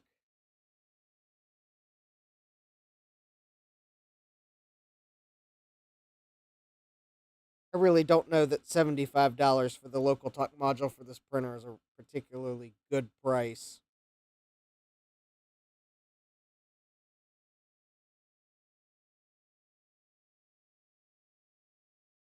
Considering it only works with the StyleWriter 2400 and 2500.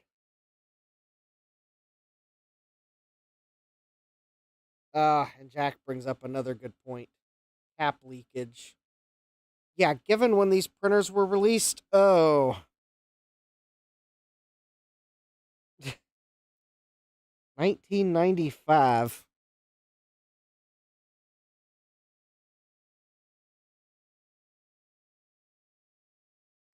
David says BCI 21 Canon branded available on the Jungle site. I don't know what the Jungle site is. Sounds like a website that I would not trust with giving my...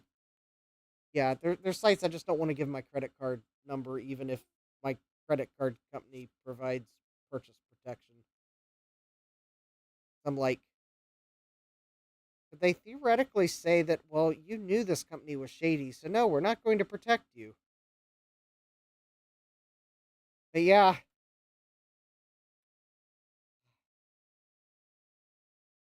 Oh, Amazon lol. Oh. Okay, sometimes I don't trust Amazon with my credit card numbers either, because for some reason they have I have an auto bill set up with them, and it's specifically set to use a card.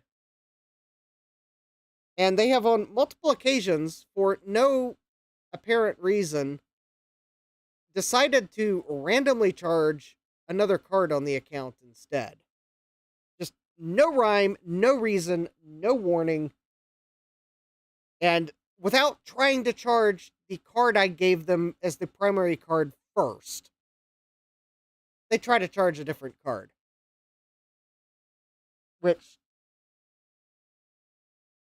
won't work for that particular type of transaction. So of course, when they try that, I get a notification because the charge can't go through. Which is why I gave them the primary card for that particular transaction. Because it will work. And yet, they will randomly try to charge the other card first. And I know they're charging that card first because I get notifications when transactions go on the other card too. So I know which one they're trying to charge first because of when I get the notifications. I'm like, so yeah, sometimes I can't even trust Amazon with my card because for some reason they will still try to charge a different card than you tell them to for no apparent reason. So, whatever. And yet, I still shop with them because, well... Because I guess if they did ever complain to me, I can just point and say, well, I gave you the correct card to use, and you chose to ignore that. Thomas says, I miss my Chase US MasterCard. Yeah. Thomas says, I have 500 Visa with overinsurance and I got hit by a shady and they paid. Yeah. Jack says, I'm thinking way too hard. I know. Anyways, okay, so I got the StyleWriter. It looks like it might work. It needs the heads cleaned. I probably won't buy the LocalTalk module for it because, quite honestly, I would be Amazon Prime card for the win. Maybe I should look into the Amazon Prime card again.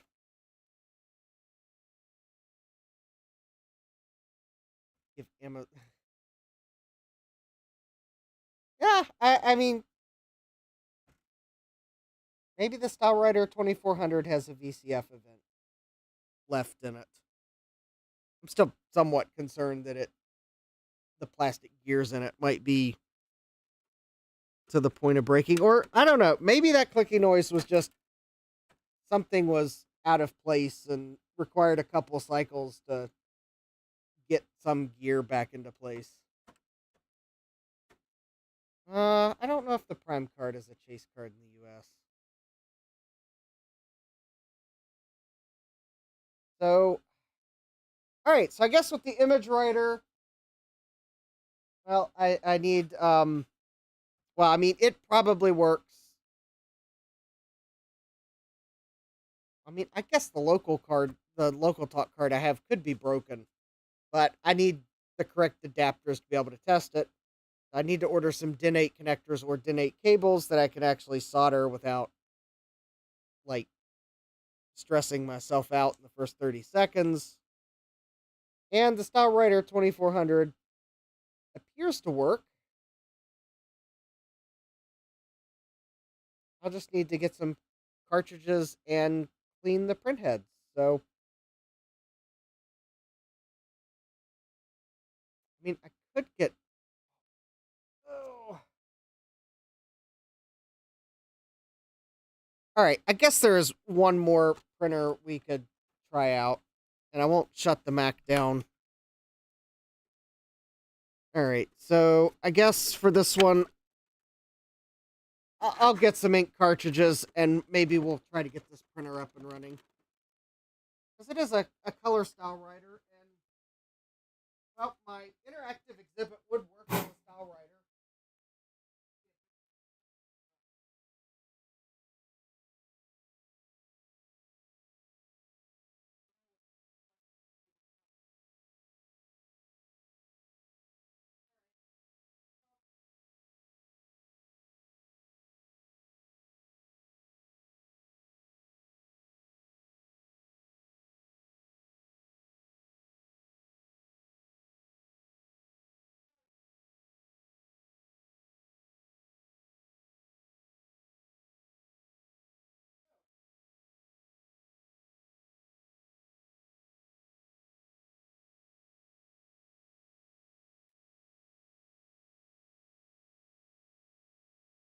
Alright, so I thought I would go grab the StyleWriter II.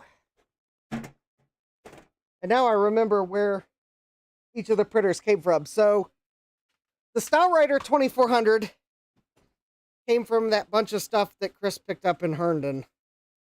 The StyleWriter came from a system source swap meet that was in some vendor's free pile. And drum roll, please. We have no print cartridge, which is probably why it was free. But I am going to... Let's just see if the thing will even power up.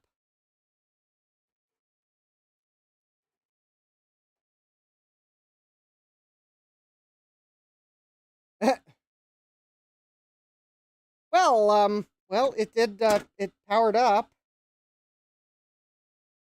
It's not showing any errors. But it ain't going to print anything without a print cartridge.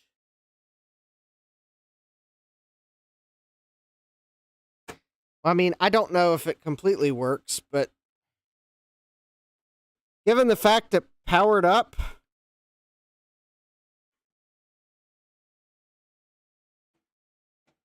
and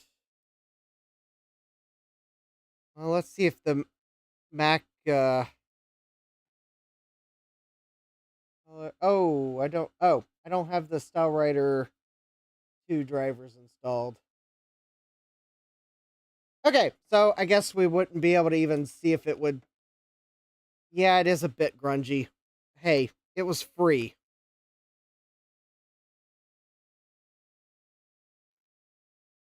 It was free, but it turns on. And theoretically, if I can get a print cartridge for it, I mean, yes, it's a black and white printer. I think it's going to use the Canon BC02 cartridge.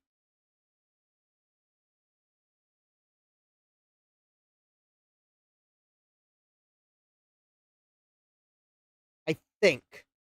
Because I think the StyleWriter used the BC01.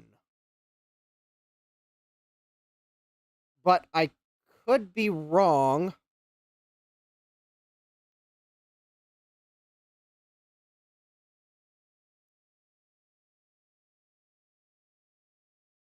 Let me check.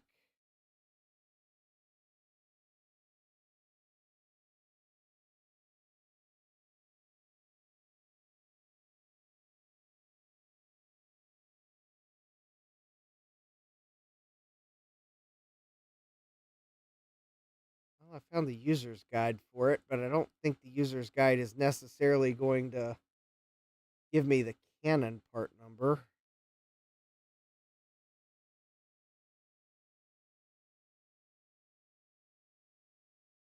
Although, I could. I mean, there was a time in Apple's history where I could totally see them putting something like, if you can't find the Apple cartridge, then you can use the Canon cartridge.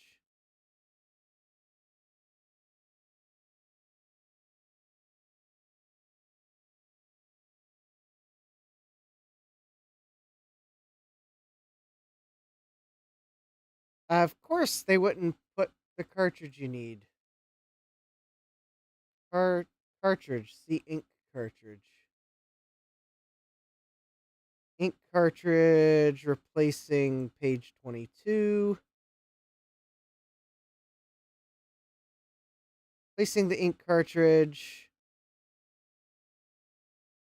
Oh, of course the Apple manual doesn't tell you what the part number for the cartridge is.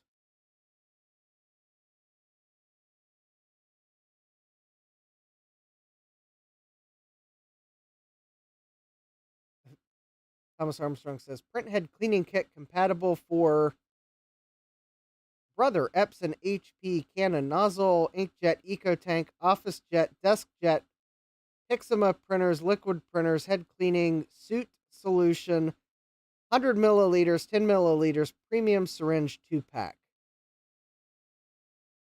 That's what Amazon calls the Windex. I think I think whoever named that product needs to learn that SEO is different from human trying to understand what they're buying. And they just came up with a product name that only another computer could love. Excuse me, that only a search engine could love.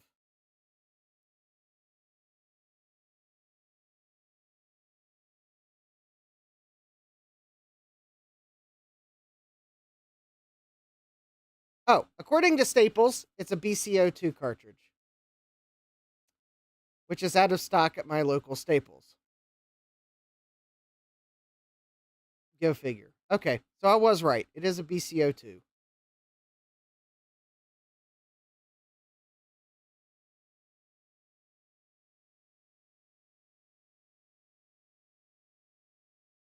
If Staples isn't lying to me. All right. I believe Amazon has BCO2 cartridges.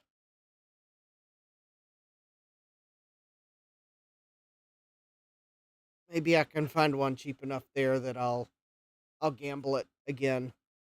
Ooh, here we go. Doorstep Ink, remanufactured in the USA. Cartridge for Canon BCO2. $20. Well,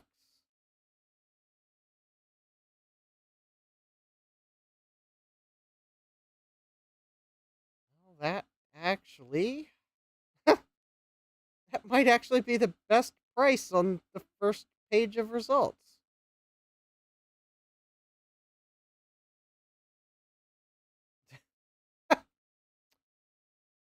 Yeah, okay, that might be the best price on the first page of results. $20. Because the Canon brand one, which is probably a new old stock cartridge, is like $48. I could get two for like $30, but I think I'd rather get one for $20 to see if the printer even works. So, all right, I guess I will. Oh, apparently Bitdefender's warning me that Staples had a data breach. That's nice. All right, well, we will get one of these BCO2 cartridges because I will not learn to not grab printers off the free pile if I don't attempt to get a free pile printer working and fail miserably. So anyways, we will I will spring for a BCO2 cartridge.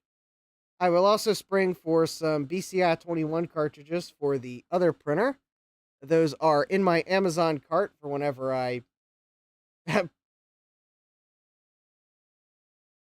decide to check it out. David Starbucks says, we buy paper clips from Staples. Ironic. Thomas says, I got a 123 ink store in town. Jack says, everybody had a data breach. Yeah, pretty much. After all, that one basically background history company that had a data breach, yeah, that pretty much probably was the data breach of all data breaches. But anyways, all right, so I guess the ImageWriter, it image writes. I guess I never did get to try that special driver I wanted to try. We'll have to try that next time. The StyleWriter, well, could have figured its cartridges are dried up. And this StyleWriter doesn't even have a cartridge in it, so. And the Ethernet, well, I'll get some better DIN connectors that won't stress me out when I try to solder them. Because, yeah, I need the connectors that actually have the little solder cup in them, somewhere to stick the wire to help the wire stay. So I'll get some better DIN connectors, or I'll find some DIN 8 cables. I'm sure Amazon has DIN 8 cables, or even eBay, the place where I buy the things I later regret. I'm sure there's plenty of DIN 8 cables there. I can buy some eBay regrets to then cut in half and make Ethernets from. Anyways, yeah, I guess with that, we did have a little bit of printer fun. And we had some eBay regrets opening. And yeah. And I was kind of thinking of the items that. Yeah, okay. I guess I will give a hint, because I kind of hinted that I made a larger purchase on eBay. I bought a newer streaming computer. We'll have to wait for it to come in to see if I actually got what the auction description says it was. But yeah, I had been, I guess, with the Windows 10 support deadline coming this year, and I had been thinking about what to do, and we'll just say that I did some searching and I found one that's Windows 11 compatible. I don't have to do anything funky or special to get it to work, and it'll at least last for a couple years. But I guess the reason why I might have mentioned that I might shuffle some parts around is because the video card that's in it is probably a little better than I need for streaming to YouTube. So I may swipe the card out of it and put it in my video editing computer. But I might also just use that computer, assuming it arrives intact and as described. That computer might actually just become my video editing computer, and I just drag my video editing computer downstairs to stream from. So, yes, there's some part shuffling involved, and as I said, kind of hinted at that I bought a second of something I already have. Yes, there is a common element between both computers. David says, I know a fellow who might have an NVIDIA GPU or two to donate if you wish. Yes. I would actually, I would accept such a donation, because even if I do, because well, he was a dirty crypto miner. Well, if someone's giving me the cards, I'm not going to quabble over their history. I'll repaste them and whatnot. But even though I said the card in that computer that I just bought is better, we're still not talking about necessarily about earth-shattering graphics cards. Oh, David says, me, of course. Well, if you want to reach out to me, David, I would certainly accept an NVIDIA GPU or two, and we'll use them for streaming and video editing, and it might even show up in the unlimited category of the cheap PC challenge this year. I didn't get a chance to participate last year for various reasons, but oh, David says you don't need to repaste them. I treated them well. All right, well then that's even better. So yes, I would accept that donation.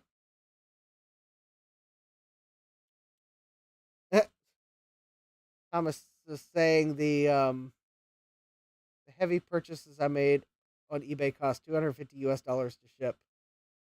PDP-8 is a heavy purchase, yeah. Thomas says the kids at work were using 48 GPU super micro server to do Bitcoin with company power. Ooh. Yeah. Ouch. Well, sometimes the kids have to learn the hard way that that's not the way you do Bitcoin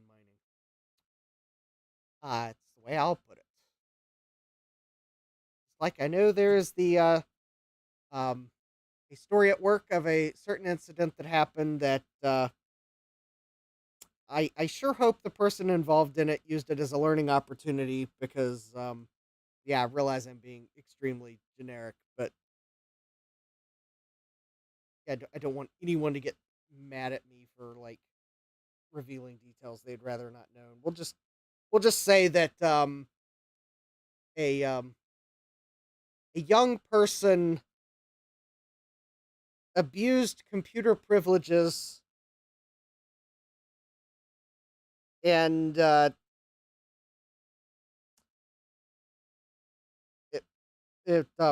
yeah, and they were not apologetic about it.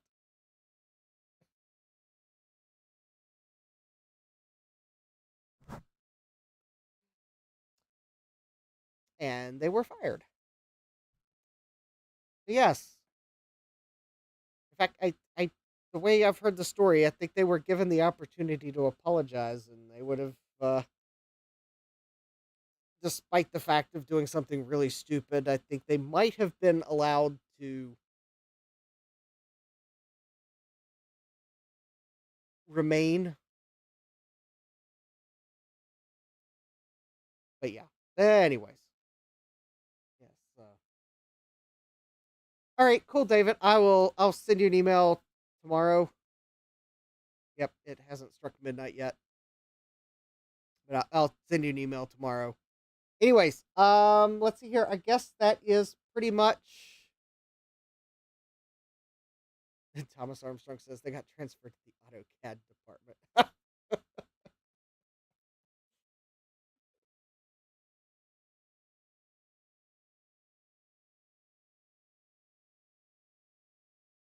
Yes. Anyways, let's see here. I guess that's pretty much where I'm going to conclude the stream.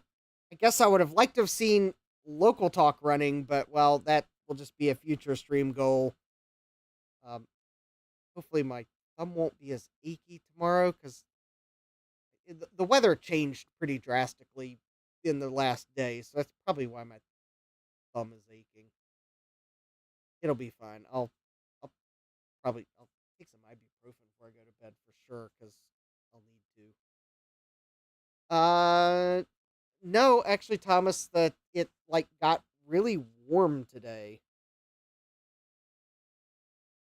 It what did it get up to today? I think it got up to like 60 or 70 degrees today. It like got like really warm. Oh, and then tomorrow we're supposed to have a chance of frozen mix. That tells you how confusing our weather is. So quite honestly, my thumb is probably aching because it got really warm for a day, and now it's getting cold again for a day. And then apparently Thursday we're going to be back up into the 60s during the day. Yeah, no wonder my thumb is aching. The weather is it's the weather for sure. When I was younger, I probably would have not believed older people when they said that the weather can make you ache. Yeah, they weren't kidding. It probably is exactly why my thumb is hurting. Is because the weather is it was cold this weekend, colder. I mean, not cold, but yeah, it was kind of cool. And then it got warm today, and then it's now going to be cold tomorrow that they're calling for frozen mix. Eh, Thomas Armstrong says, everything you broke when young. Yeah, that probably is it. Yeah, I when I was younger, I had a trackball that you had to use your thumb to move the ball, and that probably is why my thumb. That probably didn't help my thumb in 20 years later. Yeah, that's for sure. Yeah, David says it went from 30 to 80 here in Florida in a week. It sucks. Yeah. And Jack says the weather's been head spinning this winter. Yeah, exactly. I think that the way the weather's changing is probably why it's probably contributing to my thumb aching. So it actually if the weather forecast is correct in how cold it's going to be tomorrow and how warm it's going to be Thursday, it will not surprise me if my thumb is aching again on Thursday. But we'll get through that. I'll check out that cream that was suggested in the chat. David says, I played football. I broke everything at least once. Ouch. Yeah. Anyways, I think with that, I'm going to ask you to smash that like button. And don't forget to subscribe and turn on notifications so you know when I go live next.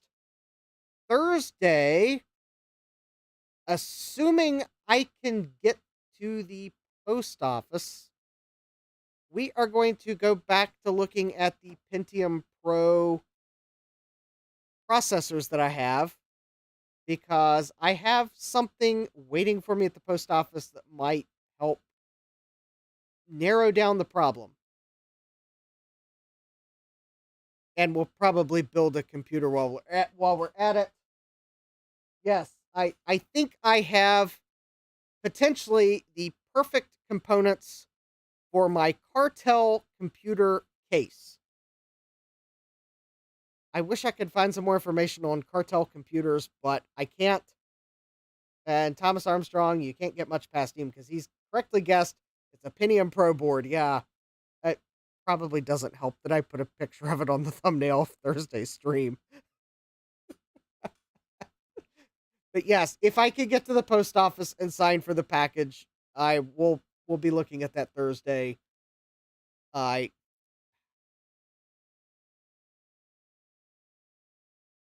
Yeah, it will be.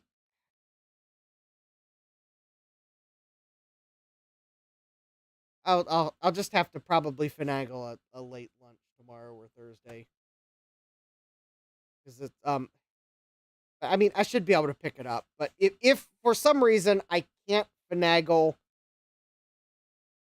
a longer lunch so that I could go run to the post office to pick up the board, then we'll move it to next week. But I will try to go pick the board up.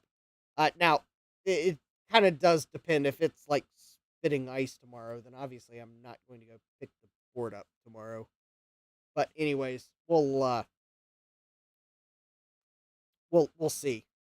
If I don't get a chance to pick that board up, then we'll look at the Sun workstation and we'll see if I can't repair another clock module. We'll do a take 2 on the repair, because if I'm pretty sure I can get to the hardware store before Thursday to get another hacksaw, which then I'll probably find the one I've been looking for. David Starbucks says, I played with a Pentium Pro back in 96. It was fast. Yes. And Thomas Armstrong says, and now I remember I need to get skates sharpened. Yeah. Well, I'm glad I could remind you. Yes. Anyways, yes, I think, at least for the board that is waiting for me at the post office, I'm going to put it in the Cartel Computers case, because I can't think of a better board to put in that case than a Pentium Pro board. Even though I think if they had made a Pentium Pro system, the case badge would say Pentium Pro. But I'm like, okay, it's close enough. I've been struggling to find a Pentium board that felt appropriate. I think Pentium Pro will fit the bill. Because the thing is, it's like a mid-tower case, so it is a slightly taller case. And it's an AT case, I believe. So yeah, Thomas Armstrong says Intel has some nice Pro boards. Oh, this one's an Asus board. So yeah, the reason why I got a sign for it is because I bought it from Japan, and the seller sent it registered mail, which I fully understand. There are certain places in the world where if you're sending a package from, then you probably send it registered just to make sure it gets to the destination. So it's just kind of unfortunately, it usually goes out for delivery and I'm at work, so I then have to try to find a time to go to the post office. I mean, worst comes to worst, if I don't think I'm going to be able to get to the post office before this weekend, I'll sign the form and put it in my mailbox and have them re-deliver it Saturday. But David says, don't take a puck to the head. It hurts. I speak from experience. Thomas Armstrong says the stick hurts too. David Starbucks says, I've played lacrosse too. Those sticks hurt too. Yeah. And rugby, David says. Ow. You played all the sports where you're the target.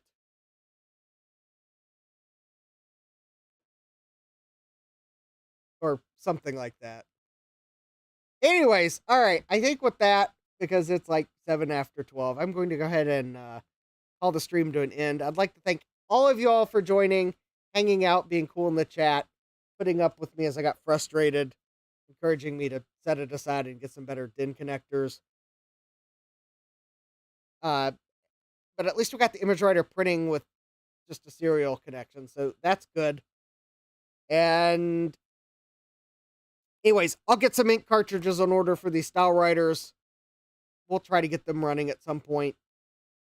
And yeah, thanks, Jack.